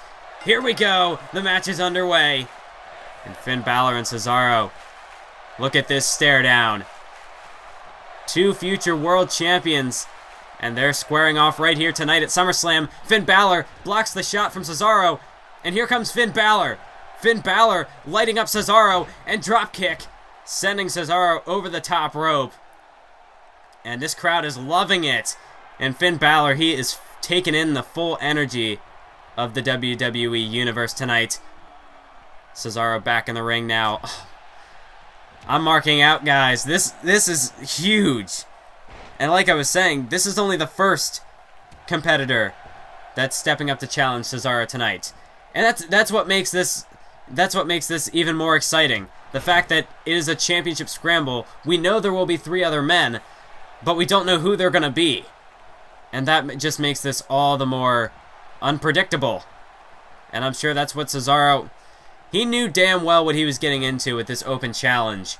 Even if it costs him the United States Championship. Cesaro, he knew exactly what he was doing. Although he might come to regret that decision by the end of this match. As Finn Balor, back and forth these 2 men go. Finn Balor, though, appears as though he's starting to gain the upper hand over the Swiss Superman. As Finn Balor kicked him right in the gut there. Now picks Cesaro up to his feet. I don't believe this, folks. Finn Balor, he's here at SummerSlam. And I was really looking forward to this man's debut. Though I never expected it would be on this stage. Truly, Finn Balor, he could not have asked for a better opportunity to make his debut. Paul Heyman, it's almost as if he knew this was going to happen all along. And that's just the genius that is Paul Heyman. If you want to have somebody as your general manager, I don't think it can get any better than Paul Heyman. We have this new SmackDown GM who's going to be showing up in 2 weeks. But it's going to be really tough for this, whoever he is. Whoever this new GM will be. It's going to be incredibly tough for him to top something like this that Paul Heyman has just produced. That's Finn Balor. Oh, look at that! A double foot stomp to the back of the neck of Cesaro. And Finn Balor sending Cesaro off the ropes. Finn Balor truly is taking control of this matchup tonight. Cesaro, I mean, if there was anybody he might have expected to accept the challenge, I don't think Finn Balor would have been on that list. As Finn Balor took him down with a lifting reverse DDT to the top rope. Are we going to see it, folks? Finn Balor, coup de grace! Coup de grace connects. And Cesaro, here we go. Balor hooks the leg. 2, 3, there we go, folks.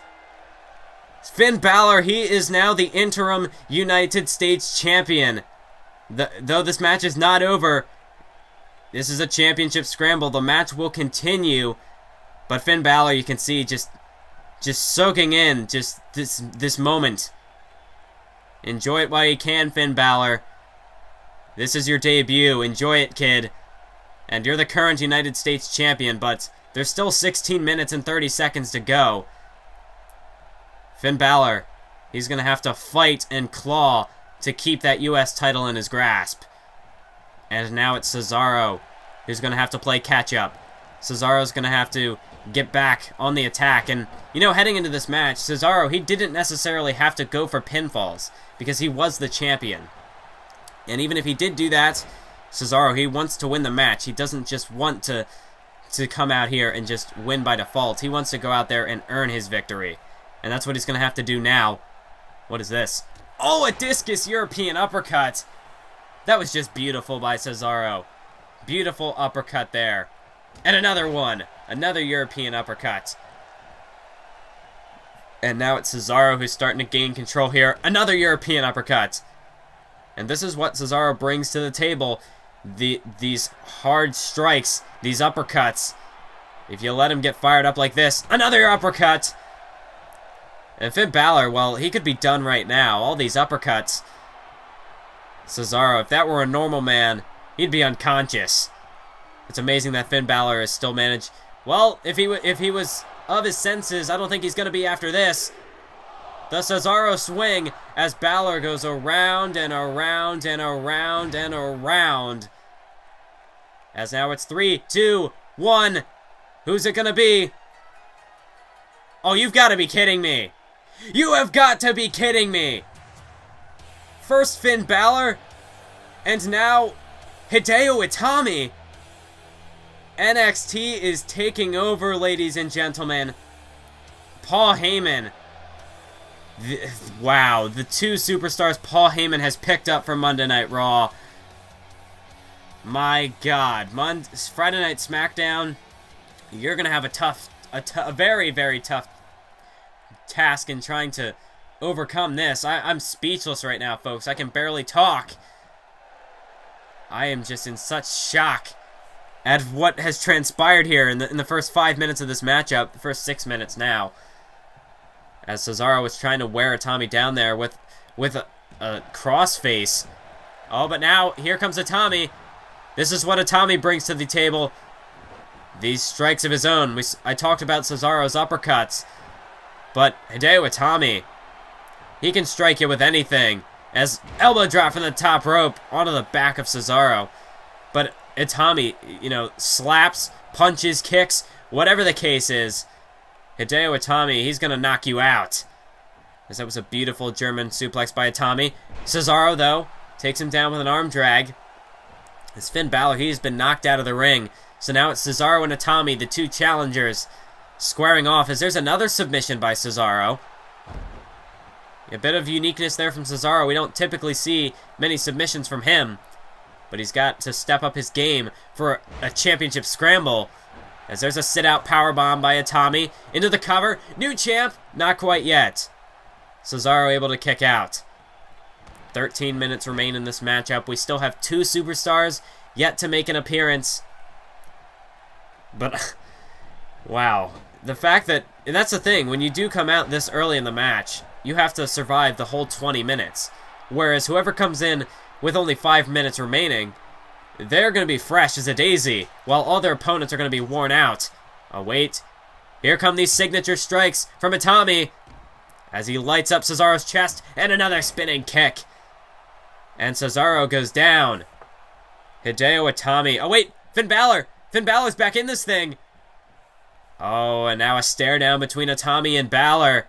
These two men both from NXT, and Balor almost looking at Itami like, how did you get here?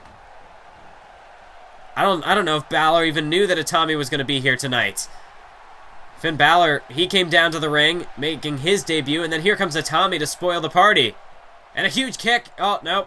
Balor able to duck it, and a sling blade. Finn Balor taking Itami down with a sling blade. Oh, wait. Itami takes him down with an arm drag. And back to these kicks, these strikes, a rolling elbow from Itami. And now Finn Balor's in the role of champion, so all he has to do is break up any pinfalls throughout this matchup. He doesn't have to go for any more pins or submissions. He just has to keep his opponents down.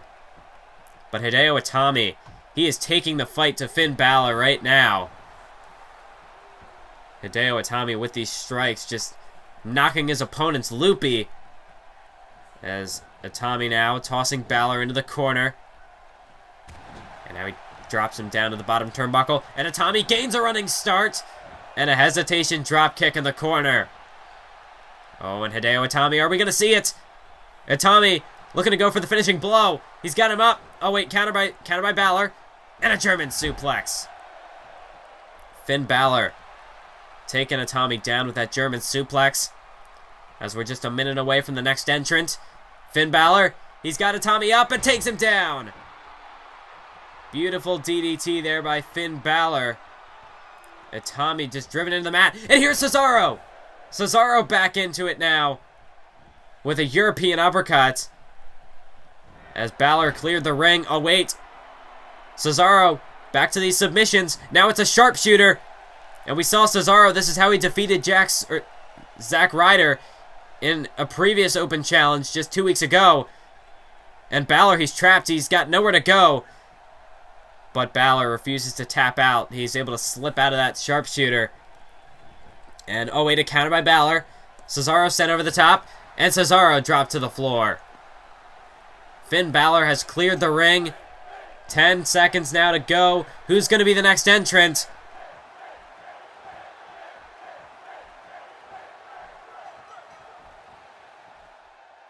Oh, wait a minute, folks. Sami Zayn, another NXT alumni, has made his way into this open challenge. I mean, things just keep getting better and better. First Finn Balor, then Hideo Itami, and now here comes Sami Zayn. And Finn Balor, he's game. He's ready to go. Finn Balor, oh, and he shuts Sami Zayn down. And it's amazing, all the superstars in this matchup right now. We're looking at 4, perhaps, future world champions tonight. I mean, the future is now here in the WWE, here at SummerSlam tonight. As Sami Zayn now on the attack. Balor was trying to shut Zayn down before he could quicken the pace. But it's too late now. As Sami Zayn striking away at Finn Balor. And Balor has been in this matchup for 11 minutes now, folks. There's an arm drag from Zayn. Balor still the current champion at the moment. Balor, he's on the defensive. But Sami Zayn, right out of the gates, he's going full throttle on the attack. And Finn Balor is down right now. Sami Zayn to the top rope. He's looking to go high risk with the elbow drop. And he hooks the leg. 1, 2, 3. No. Finn Balor able to kick out and hang on to that United States Championship for just a little bit longer. Sami Zayn now sunset flip powerbomb into the cover again. And that's a 3. No. Finn Balor kicks out yet again. Balor still got some fight left in him. But for how much longer? It's all Sami Zayn right now as he's got him up, spins him around for a Blue Thunder Bomb, planting him into the mat. And that is a 3 count, folks. Sami Zayn is now the current United States champion, as there's the original US champ at the beginning of this night. Cesaro back in the ring. Hideo Itami still down off that lifting DDT from Balor. And Balor now, he's been knocked out of the ring as Cesaro takes Zayn down with a back suplex. Sami Zayn now the current US champ, and he's only been in this match for a few minutes. And that happens when you're the fresh man. You come out here, all your opponents are beaten, they're battered, and you just sort of pick up the scraps. And that's what Sami Zayn was able to do. He was able to capitalize on that situation. But here's a fall-away slam. Cesaro bridging into a pin. 2, 3, no. Now it's Zayn who kicks out. Sami Zayn now, he has to make a rapid switch from attack to defense. As Cesaro really caught Zayn off guard there, bringing the fight to him. Zayn dumped over the top, but he's able to hang on. But Cesaro knocks him off. Zayn to the floor. Oh, and Itami. Itami back in this thing, trying to catch Cesaro by surprise. But Cesaro's having none of that. Oh, wait, are we going to see it? Hideo Itami. Beautiful roundhouse kick to the side of Cesaro's head. Might have just knocked him out cold. We could have a new US champ right here. No, Cesaro. Somehow Cesaro able to get his shoulders up off the mat before the count of 3. Itami now going to the top rope. Oh, but that was a long jump for Itami, and he crashed and burned. Cesaro now, his turn to go on the attack. And Cesaro, while he sweeps the legs out, it didn't work on Balor. But can Cesaro get Itami to tap out? Itami's nowhere near the ropes. He's trapped in the center of the ring.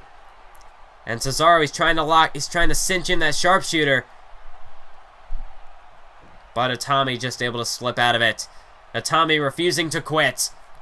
Cesaro, he's going to have to try something else. He's been looking to those submissions tonight, but they're not paying off for him. As he is able to counter there. Itami taken down again. Cesaro again. Sharpshooter. He's got it locked in once more. And this time he's really got it cinched in. Hideo Itami, can he make the crawl to the ropes? I don't know if he's going to get there. No. Hideo Itami, he was lucky enough to slip out of it the first time, but not this time. Itami forced to tap out as Balor and Zayn now both in the ring. They've managed to recover their senses, but just a little too late for these two men. Cesaro now, he's got his US title back, and we're back where we started. Wait a minute, Sami Zayn able to take Cesaro down. Sling blade from Balor. Finn Balor back with the sling blade, and Zayn gets taken out.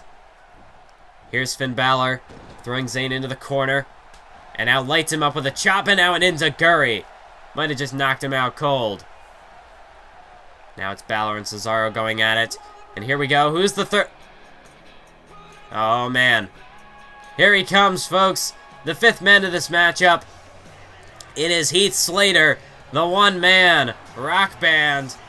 As Finn Balor dumps Cesaro to the outside. Wait a minute! Finn Balor! Finn Balor! Launches himself over the top rope. And he just took out Cesaro, and he may have taken himself out of the equation as well. Oh, wait, Heath! Heath, look out! Look out! Sami Zayn! Sami Zayn! I don't know if he took some inspiration there from Finn Balor, but Sami Zayn launching himself over the top rope. And Heath Slater's out of it. Just like that. Before Slater can even begin, it's over. As Balor now dragging Itami into the ring. Itami still worn out from that sharpshooter. And Finn Balor, he's got him over there in the corner. Finn Balor creating some separation. And there's a shotgun dropkick. The back of Hideo Itami's head bouncing off the second turnbuckle. And now a hesitation dropkick there from Balor. As Itami is down and out right now, folks. But here comes Sami Zayn. Look out behind you, Finn. Finn, look out. Sami Zayn turns it into a small package. Into the cover. 2, 3. No. Finn Balor just gets the shoulder up. Oh, but Sami Zayn quick to attack. Going back after Itami. 1, 2. Oh, but there's Balor to break it up. Balor just able to recover senses and another sling blade. Finn Balor, that's just the go-to move for him tonight, and it's working. Sling blade after sling blade by Finn Balor. As now he's got Itami on the top rope. But it's Sami Zayn with a counter. Well, not a counter, just that half Nelson suplex from behind. As now he's got Hideo Itami up on the top. Look at this, Sami Zayn. A top rope brainbuster. And Balor looking to go for the cover. There's one, but Zayn breaks it up. And now a kick to the face by Sami Zayn. And now Balor and Zayn just stomping away. Here's Zayn now with the cover, but there's Balor to break it up now. And now Balor and Zayn going at it. But Hideo Itami back in the mix. As Cesaro and Slater are down on the outside. I mean, Finn Balor, he just completely took out Cesaro with that suicide dive. We might not even see more from Cesaro after that. As here's Balor. Wait, counter. Zayn with an arm drag, taking down Finn Balor. And just what the progression throughout this matchup. I mean, we just see now these men, just everything has been taken out of them, but they still continue to fight. As Itami back into it, as he took Zayn down, but now Balor tried to go for the cover. As here's Cesaro! A European uppercut, and, well, Slater, you might as well just go back to taking a nap. Cesaro, I mean, Slater, he was just starting to recover, and Cesaro takes him down. And now, Itami going after Balor. Cesaro going after Sami Zayn here. I mean, it's just action all over the place now. And this is what it all boils down to in a championship scramble. The final 5 minutes, it truly is a mad rush to try to get a pinfall or a submission. Let's look at Hideo Itami. Hideo Itami with a Falcon Arrow off of that top rope. But Cesaro not letting Itami even try to capitalize. A snap suplex and a belly-to-belly suplex. Down goes Zayn. And Cesaro is spent. All of these men are down. As it's Cesaro back to his feet now. And all Cesaro has to do at this point is, you know, like I said earlier, he's on the defensive at this point. He just has to make sure that nobody scores a pin or submission. But you can see this match has taken a lot out of him. He's been in this for the entirety, along with Finn Balor. As we're down to like a minute now, Cesaro going after Zayn. Hideo Itami, he's still going after Balor with a beautiful rolling elbow.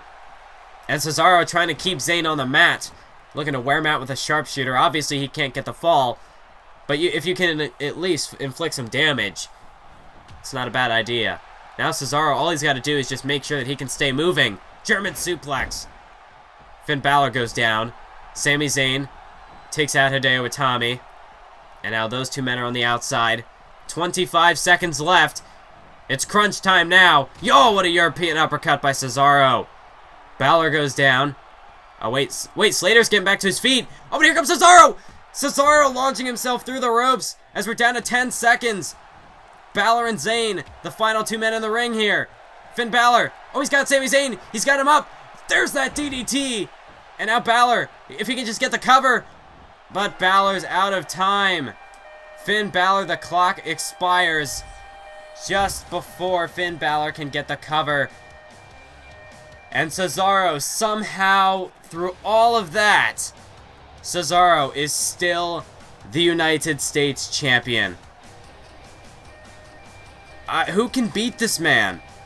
If Cesaro can come out here and survive a championship scramble, an open challenge championship scramble where he doesn't know anybody who he's going to face, how the hell does he come out on top?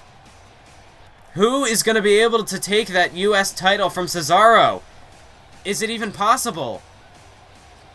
We see here some of the highlights from this epic matchup tonight. Perhaps could be the match of the night. As, I mean, not only did we see the debut of Finn Balor, but Hideo Itami as well. And neither man seemed to outshine the other. I mean, it was Balor early on who really took the universe by storm, but then it was Itami who came back with those vicious strikes. There we saw Balor knocking Itami out of the matchup, and then Sami Zayn just coming in like a house of fire, taking the fight to the then champion Finn Balor. And then, of course, this is what it came down to for Zayn. The Blue Thunder Bomb spun him around, and he slammed him down. And that was how Zayn managed to become the United States champion in his own right. But this was the final fall in the matchup, with about 6 minutes remaining. Cesaro for the second time, locking in the sharpshooter on Hideo Itami. And Itami was lucky enough to get out of it once. But there was nowhere to go this second time. Cesaro really locking it into perfection. And then with only about 5 minutes to spare, Finn Balor, look at this. risking life and limb to take Cesaro out. And then we saw Sami Zayn. Just as Slater was making his way down to the ring, Slater was taking his good old time. And I guess that's what he gets for it. He gets punished by Sami Zayn. Slater never once even able to make it into the ring, poor guy. It was just bad luck for Slater. And I guess you could say, I don't even know. Slater, not even a one-hit wonder tonight. He never even got a shot. Well, perhaps Slater, he just needs to find a new gig. But you gotta give mad props to Cesaro tonight. I mean, Titus, he really stepped up his game in that 2 out of 3 falls match, but Cesaro kicked it like 10 levels higher, I'd have to say. What an impressive performance by Cesaro tonight. Tonight, my journey finally comes to an end. Tonight, the big guy finally wins the World Heavyweight title. Last year, he won the Intercontinental Championship at this exact same event. This time around, the big guy claims his rightful place at the top of the food chain. It's time for the weak to perish. Time for the strong to thrive. I don't want to hurt you, Dolph, but if you refuse to surrender that title, I'll have no other choice. If I still have a voice by the time this commentary is over, I will be very impressed. Moving on, we have the New Day set to take on the Ascension for the coveted Tag Team Championships of the world. And for the New Day, this match has been building since they debuted as a tag team back in January. The New Day, it's been a very long road for them to get to the top of the tag team division, but in the end, I think it's paid off. The New Day, they just couldn't quite gel together as a tag team. It took them quite a while before they started picking up those victories, but once they started getting those wins, they just couldn't be stopped. And finally, it has earned them a tag team title shot here at the biggest party of the summer. It is SummerSlam, and the New Day, they are feeling it. You can see these 3 men, they are hyped, they are ready to go. They are more prepared for this matchup than they might ever be in their entire careers. The New Day, tonight everything can finally come full circle for them if they can just defeat this giant roadblock standing in their path. That is the Ascension. And the Ascension, as they make their ominous way down to the ring. Not ominous, that's not the word I'm looking for. The Ascension, they just quite honestly, they have a badass entrance, and you cannot deny that. Amongst other things that the Ascension possess, this badass entrance is truly one of the things that makes the Ascension memorable, but there's a reason why this entrance holds the weight that it does. It's because you know that when the Ascension steps into the ring, they are going to wreak havoc. They are a threat. That's why they earned those tag team titles so quickly after their debut. And they thwomped the Wyatt family at Over the Limit. And at the time, the Wyatt family were the longest reigning tag team champions. And here these upstart dudes known as the Ascension, they come in. Nobody knows what to expect from them. And like that, they're tag team champions. And the Ascension have proven. I mean, we even saw earlier this month Connor scoring a singles victory over the current World Heavyweight Champion, Dolph Ziggler. I mean, that just goes to show that the Ascension, they are a dominant force. They could perhaps be like a 2-man shield. The Ascension, they really are a force to be reckoned with. Something that perhaps the New Day, if they hadn't already defeated the Ascension a few weeks ago, I don't know if I would say the New Day's ready for this. But evidently, they got that win, so they know how to defeat the Ascension. We'll just see if they have what it takes to defeat the Ascension when the tag team titles are on the line. Because when the title's on the line, whoever the champion is, they're a completely different person. They're gonna fight like their life is on the line.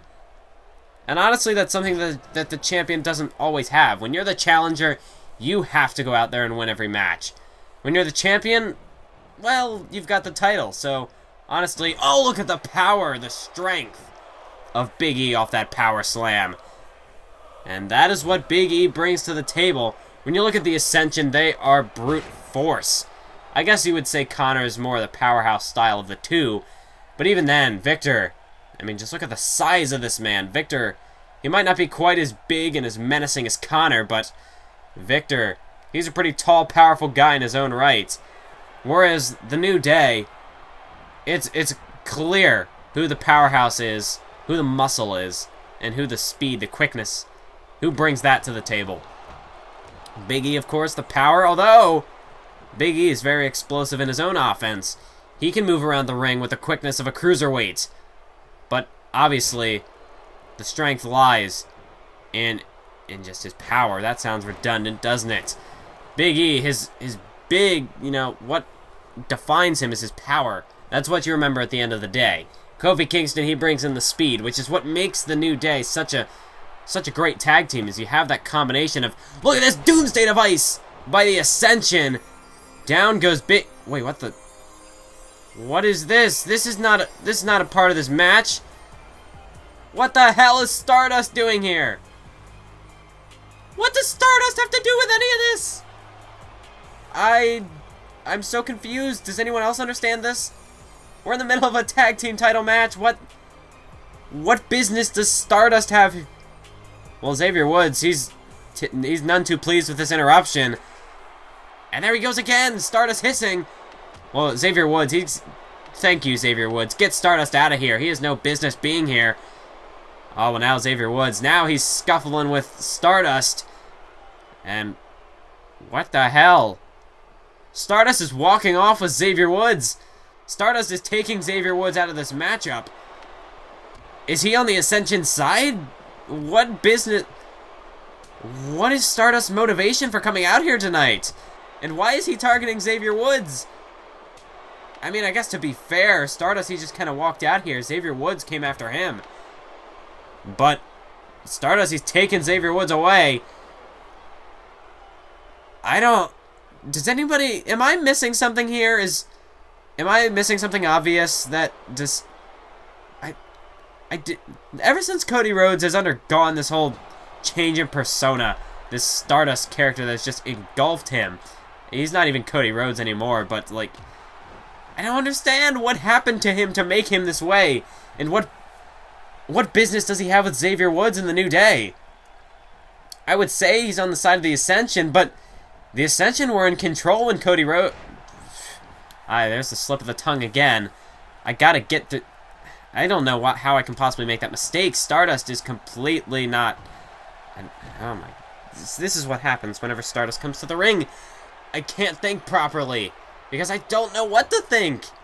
I don't know, Stardust. I don't know. But he came down to the ring and interrupted the Ascension's offense. And the New Day were able to counter and turn the tides in their favor. But I don't know if Stardust really aligns with anybody. I think he's just Stardust. He's just doing whatever it is that Stardust wants to do.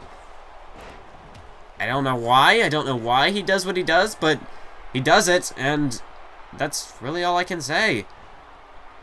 But back to the match at hand now. If I'm going to be able to focus after that. Kofi Kingston and Victor in the ring. Kofi lighting up Victor with a few strikes here. Kicks, couple of punches. And now he's picking him up for a Falcon Arrow. And now Kofi Kingston looking to utilize that high-flying ability I mentioned earlier.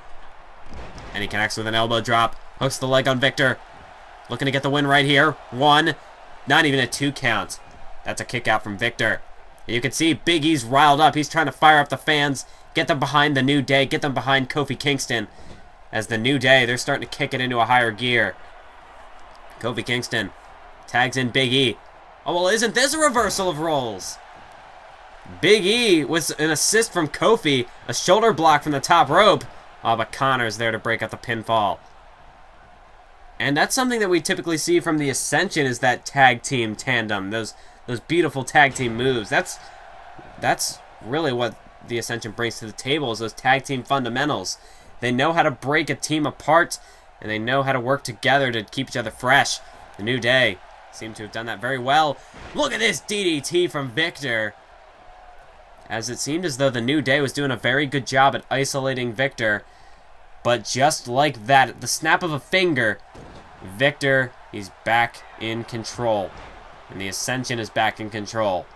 As that was a vicious European uppercut there from Victor. And Big E thrown over there into the corner. Victor now tags in Connor. Connor to the second rope, and there's a clothesline from the second rope. And again, this is what I said, the tag team fundamentals from Victor and Connor, as a shoulder block now from Connor.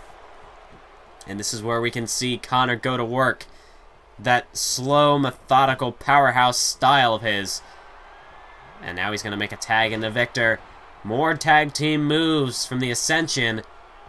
And this is how they defeated the Wyatt family. This is how they conquered one of the greatest factions in the history of Universe Mode. Is by isolating their opponent, wearing them down, and keeping each other fresh. But Big E kicks out. But for how much longer is Big E going to be able to keep this up? This is really a formula that can't fail. You just keep tagging in and out, keep each other fresh, while at the same time wearing down your opponent. And, you know, just beating them down in isolation. Truly, they're taking damage. They can't recover. You have this guy in the corner. You have Kofi just standing there. He can't do anything. Otherwise, he could get his team disqualified. But let's take a look back at some of these tag team moves. This is really what tag team wrestling is all about. Is just beautiful moves like that. As Kofi Kingston, well, he's starting to feel it a little bit. Starting to get some feeling back into those arms, those legs. He's trying to get some feeling back into the crowd here. Try to get them fired up for the New Day. As Kofi Kingston tosses Victor into the corner. Monkey flip. Up to the top rope. Crossbody. And he hooks the leg. Could put Victor away right here. But no, Connor. Connor's not going to let that happen. And Big E looking to make him pay for it. Kofi Kingston again. The crowd on their feet. Could perhaps be on the verge of a New Day victory here. As Kofi throwing Victor into the corner. Oh, and he got caught! Powerbomb! Powerbomb by Victor. And Kofi Kingston's high-flying offense, it backfired on him. And that's why high-risk offense, that's why it's high risk. Because there's a lot of risk in a move like that. And Kofi Kingston, he really just put himself straight into perfect position for... Oh, wait, no! Kofi's got it this time! European uppercut. And Connor staggered back into the corner. Or I should say Victor. Connor jumps off the rope. Kofi Kingston, he's got to watch out because Connor could easily get involved in this thing. Kofi up to the top rope now. Connor looking to take a cheap shot, but Kofi, he saw it coming. And now, oh, Kofi taking a cheap shot at Connor, taking him off the ropes. And that's kind of what Connor deserves. I mean, he tried to take a cheap shot, so it's only natural that Kofi gets a cheap shot back. But that distraction provides Victor with an opening. And now Victor hooks the arms. Look at this. A Tiger Bomb. And that could put Kofi away as Victor hooks the leg. 1, 2. Victory for the... No. Oh, close call there. I thought for maybe for a second there, Victor was going to put Kofi away.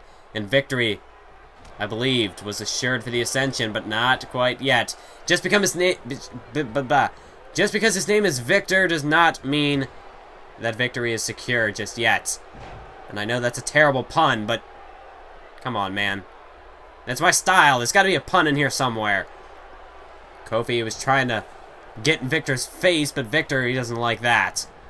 And now Kofi whipped into the corner, looking for a European uppercut, but Kofi able to dodge it. Now it's Victor who dodges an attempted drop kick from Kofi. Looking for a DDT perhaps, but it doesn't matter. Kofi Kingston will never know because Kofi countered it. And here he goes off the ropes. Kofi Kingston, he's got Victor in position for the boom drop. Oh, look at this. Kofi Kingston looking for his finisher, the Trouble in Paradise. And that might have just knocked Victor's lights out. Kofi Kingston dragging him away from the ropes. Smart move there. Gonna force Victor to kick out if he can. That's 2. And oh, just barely at the last second. Perhaps a millisecond away from a 3 count. Victor gets the shoulder off the mat. Big E and Connor now getting into a scuffle over on the outside. Victor back to his feet. Kofi Kingston, springboard cross body, taking Victor down. And again, Kofi looking to go to the top rope. He's looking to fly once more, but this time Connor gets a hold of him, and he makes Kofi pay for it. Now Victor, this is the opening he needs to make a tag, and he does, and in comes Connor. Connor's back in this thing, and he's going to work, going directly after Kofi Kingston. Elbow to the skull, and a second one. Connor, just look at this, brutality incarnate right there. As Connor just leveled Kofi with those elbows. Not even letting Kofi feel the full effects of it. He just continues to pummel him. And now powerbomb. Could put Kofi away here. 2 count. 3, no. Kofi just gets the shoulder up off the mat. Big E coming in for the rescue. No! Connor. I mean, Big E was barely back to his feet, and Connor clotheslined him back out of the ring. Connor is just a one-man wrecking crew right now. It's no wonder this man defeated Dolph Ziggler a few weeks ago. As another powerbomb and now a flapjack. Kofi Kingston again goes down. And how much longer is Kofi going to be able to stay alive? Victor now trying to cut off Big E from perhaps making the save. But Big E didn't even need to make the save. Kofi, perhaps on just pure instinct alone, manages to stay alive in this matchup. But he can't even fight back right now. Connor is just laying waste to Kofi Kingston. Kofi Kingston, I don't even know if he's going to be able to make a comeback from this. Connor now tosses Kofi into the corner. Oh, no. Oh, no. The New Day. This might be lights out for them. Fall of Man. Connor and Victor connect with Fall of Man. Victor crawls into the cover. 1, 2, 3. There it is, folks. You got to give credit to the New Day. They put up a valiant fight. But in the end, the Ascension, they're just too dominant. And they're going to get the win tonight and retain those tag team titles with a bit of an unorthodox assist from Stardust.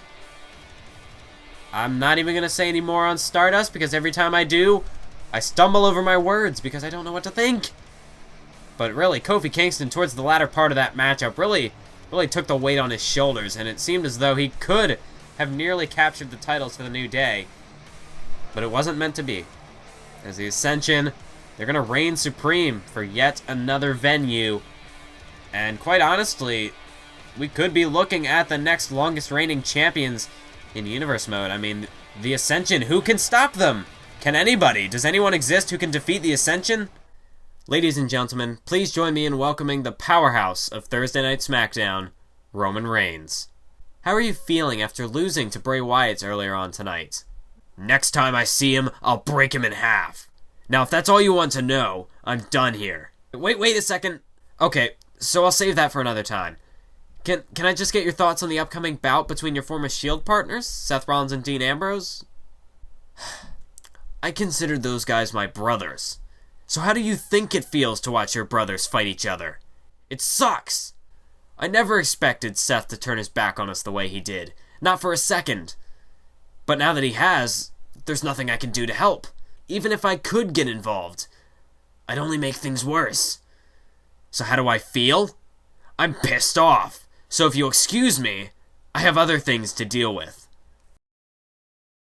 That interview moments ago with Roman Reigns truly tells the story leading into this matchup tonight. This match has had a build-up of tragedy between the two participants who are about to set foot in the ring tonight. Two former comrades caught up in one of the biggest entities in the history of the WWE. One of the strongest factions of all time, the Shield, brought to its knees and finally disbanded, just obliterated, as Dean Ambrose and Seth Rollins, whether it was a friendship or if it was a partnership, whatever the case it was, Seth will tell you it was a partnership. But from what I've gathered from Reigns and Ambrose, it did seem like these three men were friends. But it doesn't matter now because Seth Rollins, he's thrown all of that out of the way. And he just doesn't care anymore about the Shield. He is all about himself. Seth Rollins stabbing Dean Ambrose in the back leading into Payback. Just completely obliterated Dean Ambrose, and he took him out of action for over a month before Dean Ambrose finally made his return earlier this month. But Seth Rollins really just stabbing Dean Ambrose in the back, and he just destroyed everything that the Shield stood for. Everything that the Shield had accomplished, Seth Rollins threw it all away, all for the sake of personal gain. And tonight, Seth Rollins, he's already defeated Shane McMahon. In our opening contest, we're back to where we started, folks. Seth Rollins making his way to the ring. But we'll see if he can go 2 for 2 tonight, if he can defeat Dean Ambrose. Although Seth Rollins, he's got to be feeling the effects from that match earlier on with Shane. A very high-paced, high-intensity matchup that took place to kick off SummerSlam earlier on. And Seth Rollins, he took quite a beating at the hands of Shane McMahon. And now he's got to go one-on-one with a fresh Dean Ambrose. Although Dean Ambrose, he took quite a beating from Seth Rollins back in June. So perhaps Dean Ambrose could have a few lingering effects from the attacks by Seth Rollins. But we can guarantee that Seth Rollins is not at 100%. Dean Ambrose, not exactly too sure. Ambrose, he has been looking mighty impressive leading up to SummerSlam since his return. But we haven't gotten to see quite exactly what all Dean Ambrose brings back to the table. You know, we have seen that his abilities still seem to be as good as ever, but he hasn't really been put to the test in a physical sort of test of endurance. But tonight, going up against his now arch rival, Seth Rollins, Dean Ambrose, he's going to have to go all out. And you just saw there just unleashing some fists of fury on Seth Rollins. And Dean Ambrose, he was caught completely off guard when Seth Rollins attacked him back in June. Dean Ambrose never saw this coming by Seth Rollins. And that just made it all the more successful for Seth Rollins. He just caught Ambrose blind from behind. Ambrose never even saw it coming. And Seth Rollins, he has really been dominating since separating from the Shield. Seth Rollins defeating the likes of Triple H and Shane McMahon, as we've seen. Seth Rollins, he has just been on a path of destruction. And now tonight, he's looking to perhaps finish Dean Ambrose off for good. We saw what Rollins did to Rob Van Dam back in July. We haven't seen Van Dam since. Dean Ambrose, though, it was enough that he was able to make the return. We thought we would never see Dean Ambrose again. Seth Rollins truly vicious in his assault on Ambrose. But Ambrose is back, and he's looking to be better than ever as he takes Seth Rollins down with a back body drop, and now a kick right to the back of Seth Rollins, right in between the shoulder blades. The man formerly known as the Architect of the Shield currently is on the receiving end of an Ambrose beatdown. Ambrose is looking to take Seth Rollins to the Ambrose Asylum. And once you get into that place, you may never make it back out. Certainly never the same. As Rollins backed into a corner, here comes Dean Ambrose, striking away at Seth Rollins. And this match is going to be very physical, very smash mouth. These two men, it's going to be aggressive. They hate each other at this point. And really, that hatred is only stronger because of the camaraderie that they had in the past as members of the Shield. That's just going to make that hatred that much stronger. And there's a cover by Seth, but that's a kick out by Dean Ambrose, just barely able to survive that small package driver. But Seth Rollins, before Ambrose can get back to his feet, is looking to continue to go on the assault. And that's what you got to do. You can't let your opponent get back to their feet.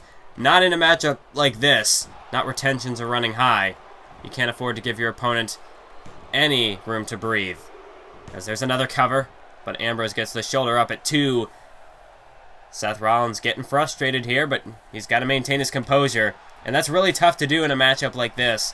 We saw earlier on between Titus and Darren the aggressiveness, the history between those two men. It's very tough to keep your emotions in check when a match gets this personal, as Ambrose with a dropkick right to the chest of Seth Rollins.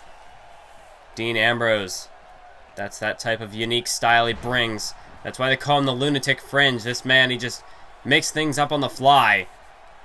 And he's crazy, man. He'll do some crazy things in that ring. Seth Rollins kicks him away, though. Looking to create some separation for himself. And now a standing shooting star press. Seth Rollins using what brought him to the dance. That high-flying athleticism. Seth Rollins. The longer this matchup goes, it might favor Seth. Although the fact that he's competed earlier on tonight, I wouldn't take any chance if I were Seth. I would try to wrap this up as quickly as possible. As Seth into the cover now. 1, 2. Nope, not quite yet. Ambrose gets the shoulder up yet again. And Seth Rollins, he's breaking down. He can't do that. Seth, you got to try to keep a level head. Although personally, I wouldn't mind if Seth Rollins sort of lost his mind in this match tonight. If it means Dean Ambrose gets his retribution, then I'm all for it. Clothesline there. Rebounding off the ropes is Dean Ambrose. And he nearly took Seth Rollins' head off. And now he's looking to go in for the finishing blow. Could be setting him up for dirty deeds, but it's countered by Seth into a jawbreaker and a drop kick. Dean Ambrose knocked off his feet. As Seth Rollins now delivers a kick to the back of Dean Ambrose as we get a look, an instant replay. As you see this small package driver, this almost put Ambrose away earlier on. But Ambrose was able to kick out, just get the shoulder up at 2. And you can see Seth Rollins there walking the ropes and taking Dean Ambrose to school. But it was Ambrose who bounced back with that rebounding clothesline. And that is vintage Dean Ambrose with a move like that. That's the type of lunatic offense this man brings to the table. You know, these moves we've never even seen before. Dean Ambrose just pulls them out of nowhere. And now a clothesline. Once again, taking down Seth Rollins. And we saw from Reigns earlier on that it's not just these two men that are feeling the effects of this rivalry. You gotta think from Roman Reigns' perspective. He's a man who was partners alongside these two men. He considered them brothers. And Roman Reigns being forced over to SmackDown via the WWE draft, now all he can do is watch. And he can't even get involved because, like he said earlier, that would only make things worse at this point. This rivalry has become a beast that cannot be controlled, and Reigns would only be adding fuel to the fire at this point. As Dean Ambrose placing Seth Rollins up on the top rope here. Dean Ambrose, superplex from the top rope. And that could put Seth away. Dean hooks the leg. And no! Seth just kicks out before the 3 count. And you can see Dean Ambrose. He's feeling the effects of the punishment dealt by Seth Rollins. A little slow to get back to his feet, but that's also a little bit of desperation, perhaps, on the face of Ambrose. Rollins with a roll-up. No, wait! Rollins turns it into a super kick! Right to the face, and that busted Dean Ambrose wide open. Seth could get the win here. As he hooks the leg, but not quite yet. Dean Ambrose. He's got more fight left in him. But now that he's been busted open, Seth Rollins, that's a visible weak point that Rollins can exploit. As he's just stomping away now on Dean Ambrose. And just look at this, viciously stomping at the chest of Dean Ambrose with some modified curb stomps. Oh, now Seth going to the top rope. And this is Seth Rollins' innovative high-flying offense. Look at this! Well, he went for the Phoenix Splash, but Dean Ambrose had it well scouted. He managed to roll out of the way just in the nick of time, and he avoided trouble there. Seth Rollins, that's the same move he used to finish off Shane McMahon earlier on in the night. As Dean Ambrose now tossing Rollins off the corner. Oh, now a sleeper hold. Sleeper hold applied by Dean Ambrose. He could be about to make Seth Rollins pass out here. Rollins, if he can just roll over to the ropes or find a way to squirm out of this thing. Very smart move by Dean Ambrose, trying to wear down Seth Rollins. But Rollins able to get out of it. That was a close call for Rollins. He almost got caught. He was almost finished off right there. But Seth Rollins going back for that small package driver as he hooks the legs. Could get the win this time. Nope, not quite yet. Dean Ambrose refuses to quit. It's going to take more than that to keep down the lunatic fringe. Seth Rollins continuing to go on the attack. Sling blade from Seth Rollins. Ambrose, the back of his neck, bouncing off the mat there. And now Seth Rollins. Oh, Ambrose getting to his feet. This could be trouble. Oh, no, wait. Ambrose. Rollins was going for the pedigree. Oh, but now Ambrose hooks the arms. Dean Ambrose with dirty deeds connects. And he hooks the leg on Seth. 2, 3. No! Seth Rollins at the... That was 2 and 63/64. Seth Rollins, you can't get any closer than that. Ambrose. I don't believe Rollins just kicked out of dirty deeds. And Dean Ambrose doesn't believe it. Ambrose is far more in disbelief than I am at this point. And rightfully so. Ambrose to the top rope, high risk. Elbow drop to the heart of Seth Rollins. Into another cover. But another kick out by Seth Rollins. As he's just able to shoulder his way out of that. As now we take a look back to some of the... This is where Dean Ambrose got busted open. This super kick right to the forehead of Dean Ambrose. Seth, though, he thought he was going to be able to pick up the win right then and there. But Ambrose avoiding the Phoenix Splash, then countering the pedigree later on, and connecting with dirty deeds. But even that wasn't enough to finish off Seth. There's now Seth in a predicament, but Seth counters it and turns it into some high-risk offense. And the reward pays off this time for Seth. Oh, now a little bit of cockiness there from Rollins, letting his arrogance take control. Oh, now he's got him hooked for a pedigree. Seth Rollins, that's the same move he stole from Triple H to defeat him at Money in the Bank. And now he's looking to use it to his own advantage tonight. As he hooks the leg. 3 count. No, wait! What? Dean Ambrose just kicked out of the pedigree. And Seth Rollins can't believe it. I can't believe it. The blood pouring down Ambrose's face now. He was driven face first into the mat off that pedigree. But he's still in this thing. And Seth cannot believe it. Seth is furious. And you can see just stomping away with these curb stomps to the chest of Dean Ambrose. Rollins just relentless right now. But he's got to get his anger under control. Because if he does this, he's just gonna... It's only going to make it that much easier to make a mistake. And another cover, but another kick out by Ambrose. Seth Rollins just looking at Dean like, what do I have to do to finish you off? Why won't you just stay dead? Now Seth Rollins, a Skywalker, and he hooks the legs, and surely this is it. No, another kick out. Another kick out by Dean Ambrose. What is it going to take? Seth has hit just about everything in his arsenal, but Dean Ambrose continues to fight on. And now look at this. Dean Ambrose, these jabs, these punches straight to the skull, and now a back body drop. That's that type of smash mouth offense I was talking about. Dean Ambrose looking to break Rollins' teeth in, looking to knock him down his throat. And now Rollins placed up against the ropes. Dean Ambrose tossing Seth out to the floor. Perhaps looking to take a breather here. Dean Ambrose looking to regain his composure, catch his breath, perhaps. Oh, wait, no, I know that look in his eyes. Dean Ambrose, suicide dive through the ropes. Dean Ambrose putting his body on the line to take out Seth Rollins here. Look at that replay.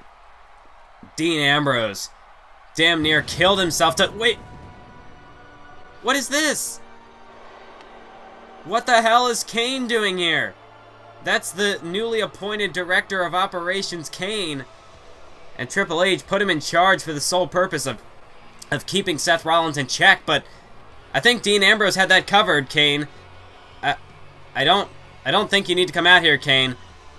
What exactly is this about? And Kane is making his way into the ring. Well, is somebody gonna ref disqualification maybe?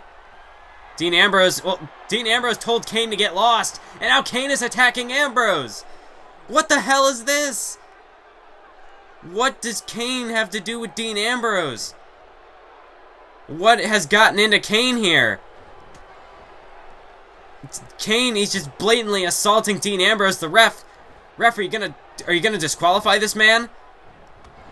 I mean, I don't know exactly what all the Director of Operations position entails, but evidently Kane, he's He's forcing the referee not to call a disqualification here. And the ref, there's nothing he can do. He's just forced to watch on as Kane with a choke slam. Dean Ambrose. Oh my God. Kane has just put Dean Ambrose out here. And Dean Ambrose, he was on the verge of victory. Seth Rollins was in a bad predicament. Oh my God. Kane, don't do this. Kane, a tombstone pile driver. What on earth has gotten into Kane? This raises so many questions. What on earth?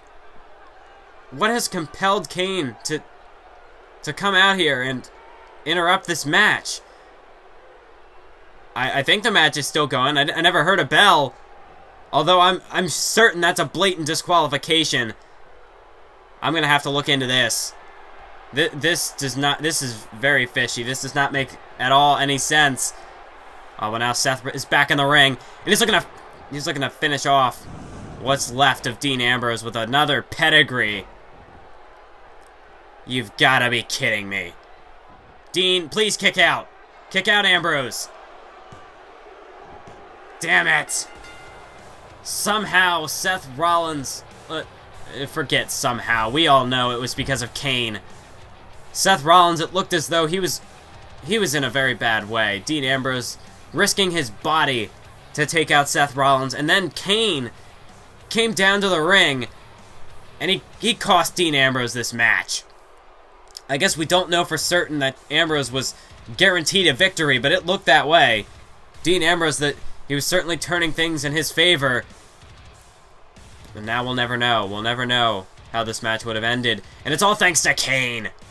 Kane, that the devil's favorite demon, more like the devil's favorite bastard.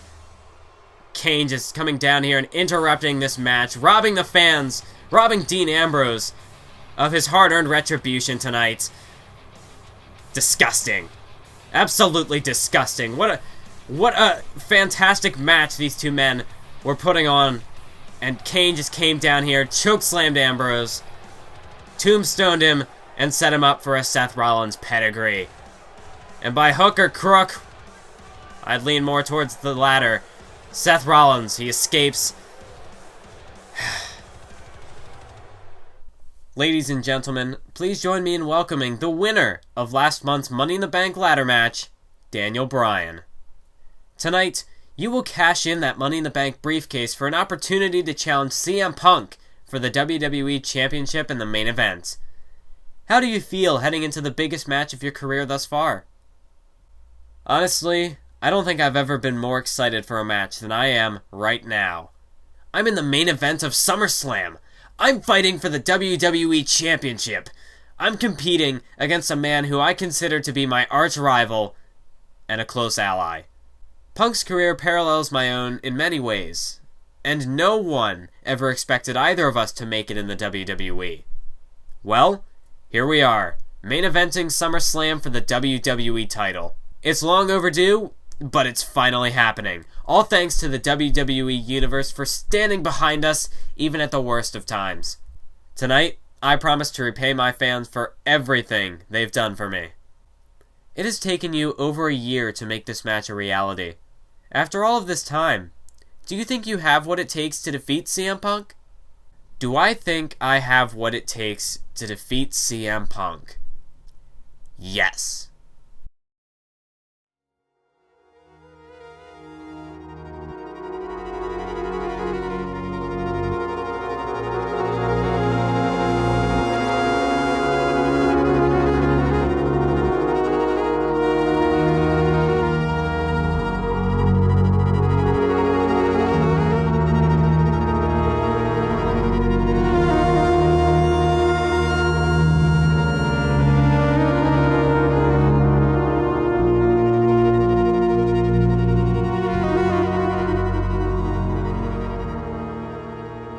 I've been beat up since my match at Money in the Bank, but that's not about to stop me from defending my title.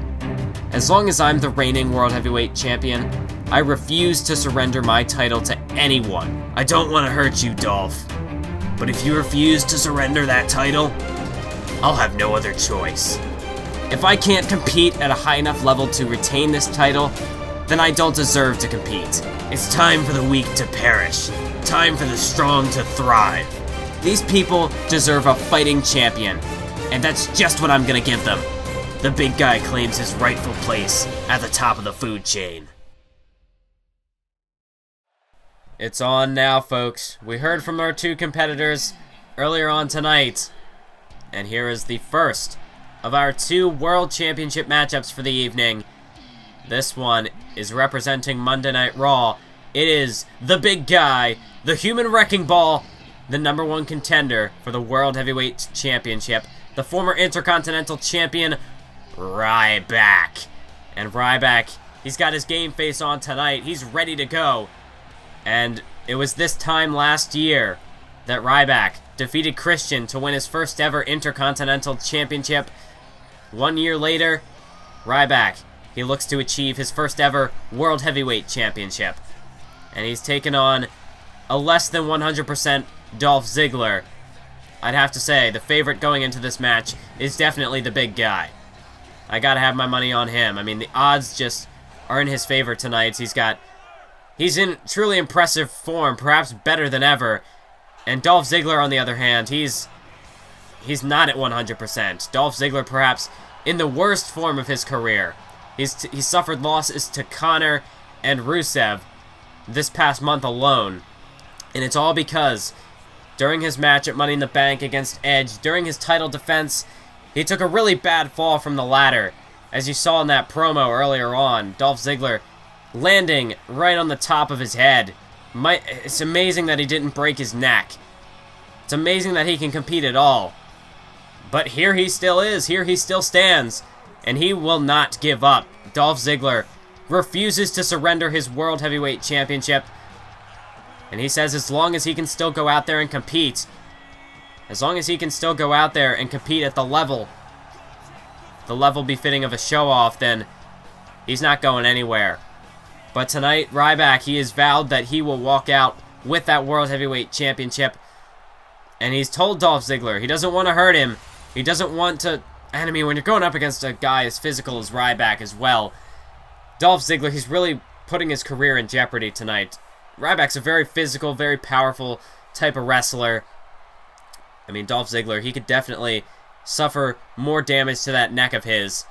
And Ryback, he said that he doesn't want to hurt Dolph Ziggler, but if that's what he has to do to win the world title, if Ziggler will refuse to hand over the title tonight, if he will refuse to give up, then that's what Ryback's going to have to do. And you got to say, honestly, from Ryback, he doesn't have to show any mercy to Ziggler tonight. He's the challenger. He's supposed to go out there and give it his best shot, but Ryback, he's on Ziggler's side. I mean, he doesn't want to see Dolph Ziggler get injured. He doesn't want he doesn't want his career to end tonight. Dolph Ziggler, he's quite the talented competitor, and Ryback has a lot of respect for Dolph Ziggler, but tonight, Ziggler, he might just be biting off more than he could chew. As you see right now, Ryback's got the upper hand. Oh, but there's the quickness of Dolph Ziggler, quickly countering out of it into an armbar, but Ryback now rolling out of it. These two men now just staring each other down, a bit of a standoff between Ziggler and Ryback. And now it's Ziggler, and this is where Ziggler thrives. And especially with the type of injury that he has, he needs to keep this a close quarters match. Keep Ryback down on the mat and prevent him from utilizing his power offense. Dolph Ziggler, he is a former amateur wrestler. Dolph Ziggler, he's one of the better technicians on the roster. So if it comes down to a mat-based match, Ziggler's going to have the advantage there. And typically I would say Ziggler would want a faster-paced matchup. He'd want to, fly around the ring, try to pick up the pace, perhaps even utilize some high-flying offense. But that's out of the question tonight for Ziggler. I mean, the beating that he's taken since his injury, the beating that he's taken at the hands of the Ascension and Rusev, I don't think Ziggler can afford to go to the top rope at any point in this match. Ziggler, I understand that he wants to compete at the same level that he normally does, but he just can't. He can't afford to do that. He could be putting his whole career in jeopardy. Oh, wait. Ryback was looking for a belly-to-belly, but Ziggler able to catch the leg and prevent Ryback from performing that suplex. And Dolph Ziggler now has Ryback down on the mat. that's where Ziggler's got to keep him. As Dolph Ziggler off that elbow drop, picking Ryback up here. And there, oh, was looking for a super kick, but Ryback sidestepped it. And now the big guy. He's got Dolph Ziggler up on his shoulders here. He's got him trapped.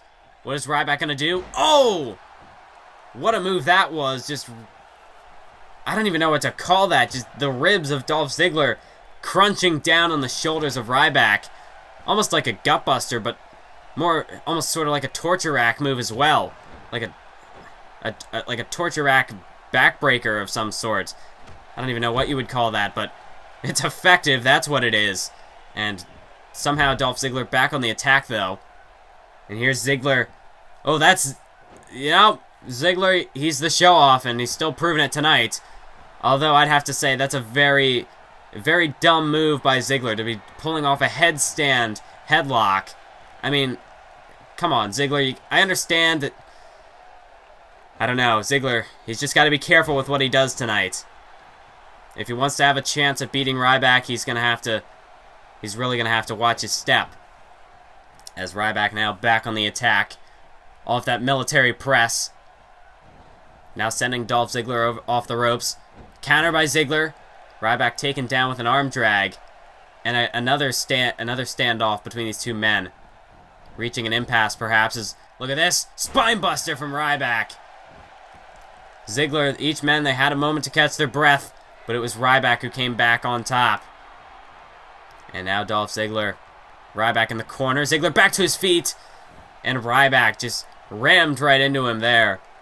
Taking Ziggler and crashing him into the mat. And now here's Ryback. A single leg Boston Crab. And this is what I'm talking about. Ryback, he typically doesn't use submission holds, but honestly, I might think that Ryback is not giving it 100% tonight against Ryback, or against Ziggler. His heart's just not in it. I mean, he's being very careful with Ziggler tonight, I think. You know, he hasn't done very much to go after the neck. Other than that move where he just tossed him around the ring by the ears. You don't see Ryback pull off a single leg Boston Crab. And maybe I'm just reading too much into this thing, but I don't know. Something tells me that Ryback, his heart's not necessarily in this match. But that could work against Ryback. That could give Dolph Ziggler an opening. Oh, and Ziggler, look at this! Zigzag! Zigzag by Dolph Ziggler! And he might have just snuck away with the win. Dolph Ziggler hooks the leg. 1, 2, 3, no! Ryback gets the shoulder up, and Ziggler, you can see the look of disbelief on his face. He thought that was it for sure. But alas, it is not. And Ryback quickly recovers and sends Dolph Ziggler into the corner. And just the amount that you have to put Ryback through to be able to finish him off. We saw back at Night of Champions of last year, Christian had to use 3 kill switches, and even that was not enough to put Ryback away. Edge, he had to hit a spear, and then a spear from the top rope to just finish Ryback, keep him down for a 3 count. As Ryback into the cover again, hooks the leg, but Ziggler kicks at it too. Ryback, it takes a lot to keep this man down. Dolph Ziggler, it might take 2, maybe 3 zigzags in order to keep Ryback down, or he's going to have to look for something else. As counter by Ziggler, and a reverse DDT. I think Ryback was going for that backpack stunner. Oh, and this is not smart at all by Dolph Ziggler. But at the same time, he cannot hold anything back against Ryback. And fortunately for him, that move paid off. But is it enough? No, it is not. Ryback powers out at 2. And you can see Ziggler, he's like, well, come on. Dolph Ziggler, like I said, he can't take those risks, but at the same time, when you're going up against somebody like Ryback, you can't pull any punches either. Ziggler, he's in a very contradictory situation right now. Ryback counters. Up off the top rope. Oh, an axe handle. An axe handle from the top rope by Ryback. And now he's to the corner. Look out, Dolph Ziggler. Ryback, the crowd fired up. Feed me more! And a meat hook clothesline might just spell the end for Dolph Ziggler tonight. And Ryback now. He's got Dolph Ziggler. He lifts him up onto his shoulders, marching around the ring. This could be the nail in the coffin. There he connects. Shell shock. And you see on the replay just the force driving Ziggler through the mat.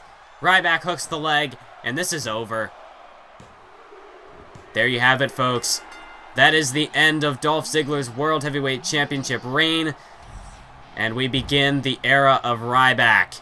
It's been a long journey for Ryback, and SummerSlam, yet again, he walks out with championship gold. As you see some of the power of Ryback on display here. That torture rack backbreaker, if that's what you call that move. And then, like I said, that single leg Boston Crab. At first, I don't think Ryback was really giving it 100%, but when Ziggler hit that zigzag, that was a wake-up call for Ryback. That snapped him back into things. But even then, you know, when Ryback was up on the top rope, he could have hit. I mean, you see a move like this. This is definitely a unique move in Ryback's arsenal in its own right, but when Ryback was up on the top rope and he chose to go for an axe handle, he could have hit something more destructive than that, but you know, still, Ryback comes back with a meat hook clothesline and then shell shock. That's vintage Ryback, and there was no way Ziggler was going to be able to get up from that.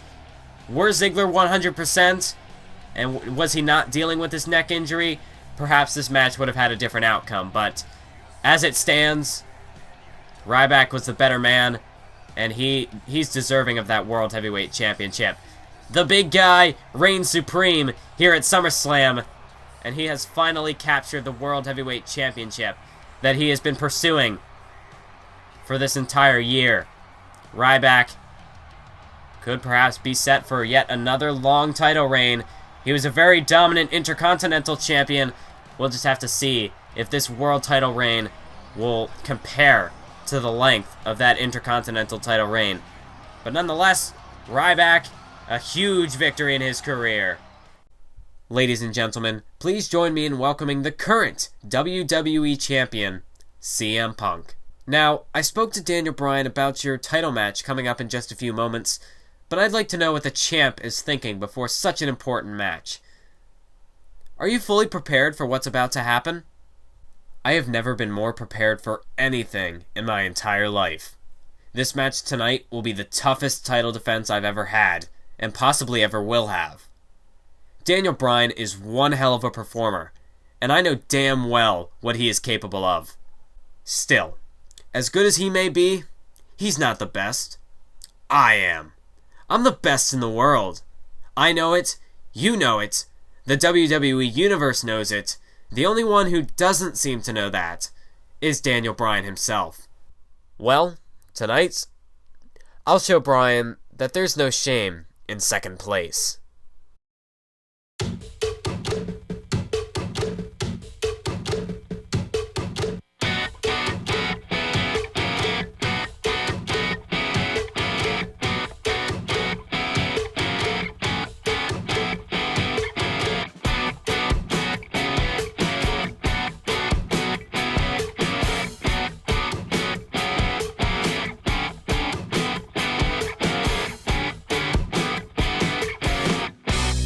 This match tonight will be the toughest title defense I've ever had. Daniel Bryan is one hell of a performer, and I know damn well what he is capable of.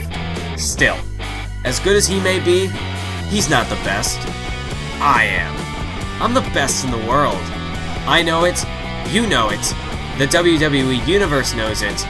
The only one who doesn't seem to know that is Daniel Bryan himself.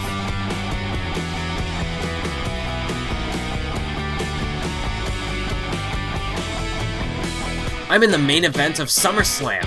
I'm fighting for the WWE Championship. I'm competing against a man who I consider to be my arch rival and a close ally. It's long overdue, but it's finally happening. All thanks to the WWE Universe for standing behind us even at the worst of times. I promise to repay them for everything they've done for me. I'll show Bryan that there's no shame in second place.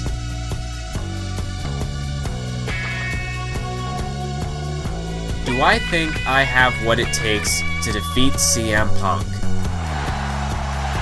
Yes, yes, yes, yes, yes, yes, yes. Here we are, ladies and gentlemen. This is the final match for the evening. The main event you've all been waiting for. This is for the WWE Championship, as Daniel Bryan will cash in his Money in the Bank briefcase to take on this man, the self-proclaimed best in the world, CM Punk.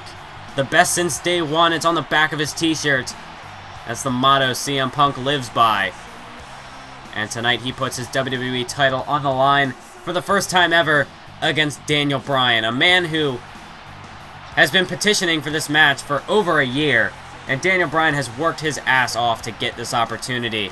And he won the Money in the Bank briefcase. It finally all paid off at Money in the Bank. And tonight he's going to cash in. He's going to cash in that briefcase on CM Punk. We've heard the talk from these two men. We've heard what they had to say earlier on. CM Punk vows to show that, you know, Daniel Bryan, there's no shame in second place. CM Punk tonight, he's looking confident, and he's looking perhaps in his best shape ever, as tonight he takes on his friend, his nemesis, Daniel Bryan, who kept... Wait a minute. What the hell is this? What is Brock Lesnar doing here? That's not Daniel Bryan. That's the Beast Incarnate. Oh my god. Where did Lesnar get that briefcase? Where the hell is Daniel Bryan? What is Lesnar doing with the briefcase? Brock Lesnar's cashing in Money in the Bank. Is this even possible? Brock Lesnar didn't win the briefcase. I suppose that technically the briefcase, the contract for a title match is in the briefcase, but Brock Lesnar didn't win the Money in the Bank. How is this happening? I need to look up the rules for this Money in the Bank, because this is incredibly questionable. I mean, this is something that's never happened before. I guess this is official. I guess it's legal. Brock Lesnar, he cashed in Money in the Bank. He had the briefcase in his possession. CM Punk, he's ready to go. And we saw moments ago holding the title up high. He's willing to face Brock Lesnar tonight. But what the hell happened to Daniel Bryan? Where is Daniel Bryan? Daniel Bryan, the entire year he spent building himself up to this match, and he didn't even make it to the ring. What happened to him? Did Brock Lesnar take him out? How did Brock Lesnar get that briefcase? Well, regardless of how this match even came to be, it's happening. It is happening right now. The bell is rung. This match is underway, and CM Punk going right after Brock Lesnar. Shining Wizard right to the face. Come on, CM Punk. You gotta put Lesnar away. Lesnar does not deserve this match. He didn't win the Money in the Bank. He didn't spend the entire year building himself up to get this match that the Authority has been screwing him out of. Daniel... I have nothing left to say. Like, I don't know what else to say. Brock Lesnar, of all the people who would make it to SummerSlam tonight, and at this very moment, there's nothing more to say. I guess I'm just gonna have to call the match now. It doesn't look as though this is gonna be called off. It's begun. And as much as I don't want to admit it, I have to accept it that this match is happening. And CM Punk, well, he's bringing the fight to Lesnar. Lesnar's down in the center of the ring. Punk perched up on the top rope as Lesnar gets back to his feet. And CM Punk with a blockbuster, taking down the Beast Incarnate. And this is our main event tonight for SummerSlam. It's not the scheduled main event that we had planned, but I was the one who said that nothing is official with that Money in the Bank briefcase. And now those words are coming back to haunt me as Brock Lesnar cashes in to take on CM Punk with the WWE title on the line. Brock Lesnar, he could be WWE Champion at the end of this night. This was an opportunity that wasn't even on the table. This is an option that nobody could have predicted because it didn't exist.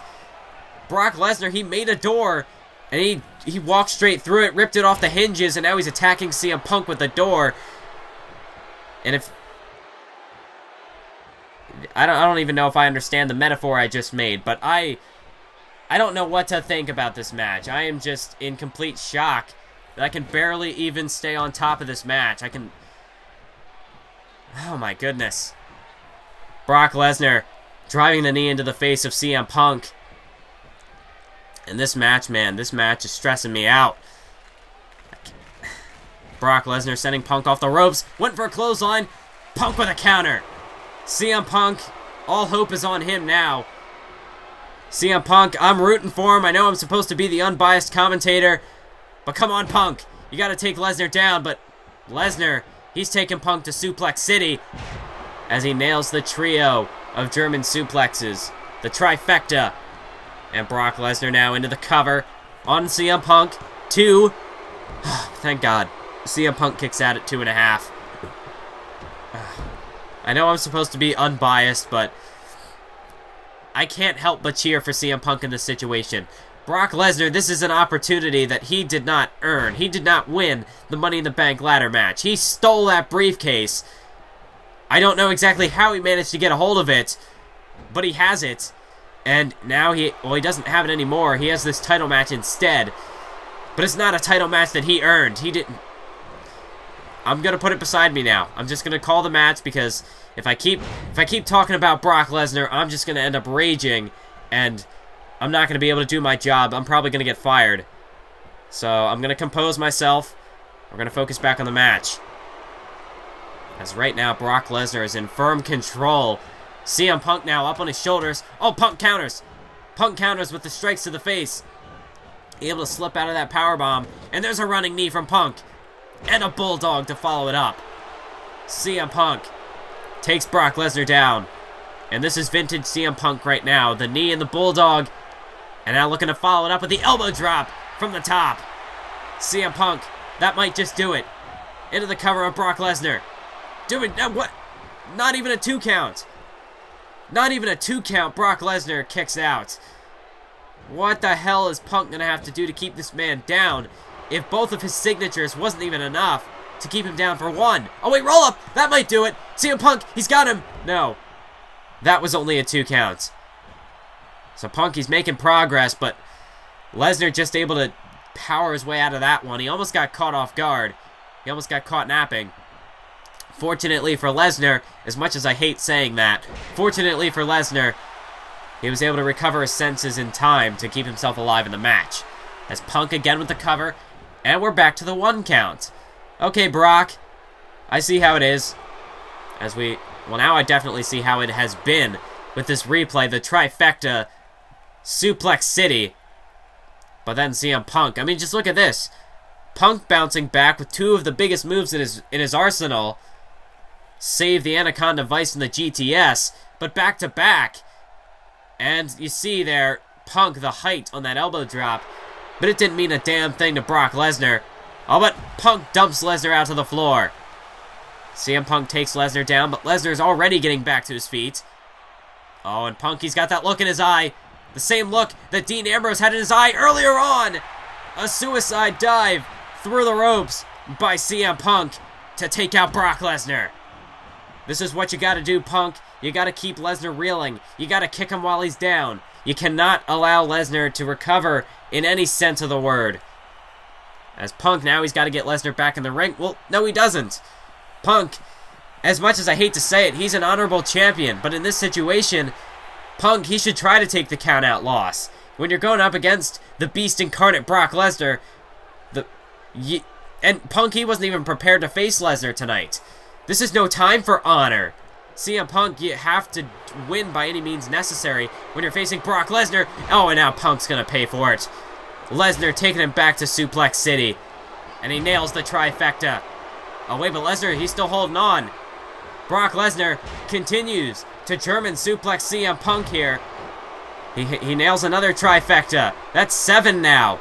Brock Lesnar. Look at this. Brock Lesnar, he refuses to let go of CM Punk. He's trying to kill him. Brock Lesnar. Oh, finally it's over. Brock Lesnar. I don't know how many suplexes that was. I lost count. If somebody can let me know down in the comments how many suplexes Brock Lesnar just nailed Punk with. And that's it. No, wait. CM Punk! He's still alive! Punk is still in this thing. And now it's Brock Lesnar who's in disbelief. He just nailed Punk with something like 10 suplexes. It might have been more. But Punk, he's still fighting. And that's why he calls himself the best in the world. Some may not agree with that statement, but you have to admit that Punk, one of the best competitors in the ring. He may not be the definitive best, but there's a lot to back up that claim he makes. Is Punk able to counter now with an elbow to the face? And now he rolls him up again. Punk, can he have him? No. Again, only a 2 count. Lesnar kicks out. But Punk not even letting Lesnar get to his feet. CM Punk, he's got him. Up on his shoulders. Go to sleep. The knee to the skull. And that could finish him off. Punk hooks the leg. He could retain the title right here. 3. No! Brock Lesnar kicks out of the GTS. And CM Punk, hit him again. Hit him with the GTS again, Punk. Do something. Something big to put Lesnar away. You can't give Lesnar any more time. Brock Lesnar, this is his first match we've seen him in since WrestleMania. But that doesn't make a damn difference. Oh, wait. Oh, no. Oh, no. CM Punk's caught. Brock Lesnar, F5. An F5 from Brock Lesnar. Come on, Punk. Punk, kick out. Please kick out. 2, 3. Oh, no.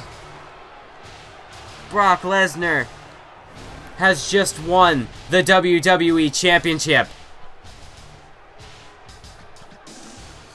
I never thought I'd be saying that. Heading into this event, that was the one thing I never thought I'd be saying.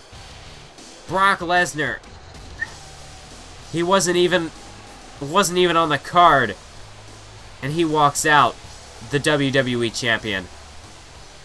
Well, CM Punk, you gotta give him credit. He put his body on the line to try to take out Brock Lesnar tonight. Punk gave it everything he had to try to keep Lesnar down, but it just came down to Brock Lesnar. He's too powerful, too strong. And when he nailed Punk with about 10 German suplexes and then an F5, I mean, Punk, there really was nothing he would be able to do to kick out of that. CM Punk, I don't know if we're going to see him compete in quite some time after a beating like this. Brock Lesnar, you see it here. The final moments in this match. F5. And that's going to be the last words that echo throughout the minds of each and every member of the WWE Universe in attendance tonight. Ladies and gentlemen, that is it for this episode of Universe Mode. That's it for this pay-per-view. And although this ending is very controversial, I hope you enjoy the event. Be sure to let me know down in the comments section what was your favorite match for this event. And until next time, keep on YouTubing. Damn it, Lesnar.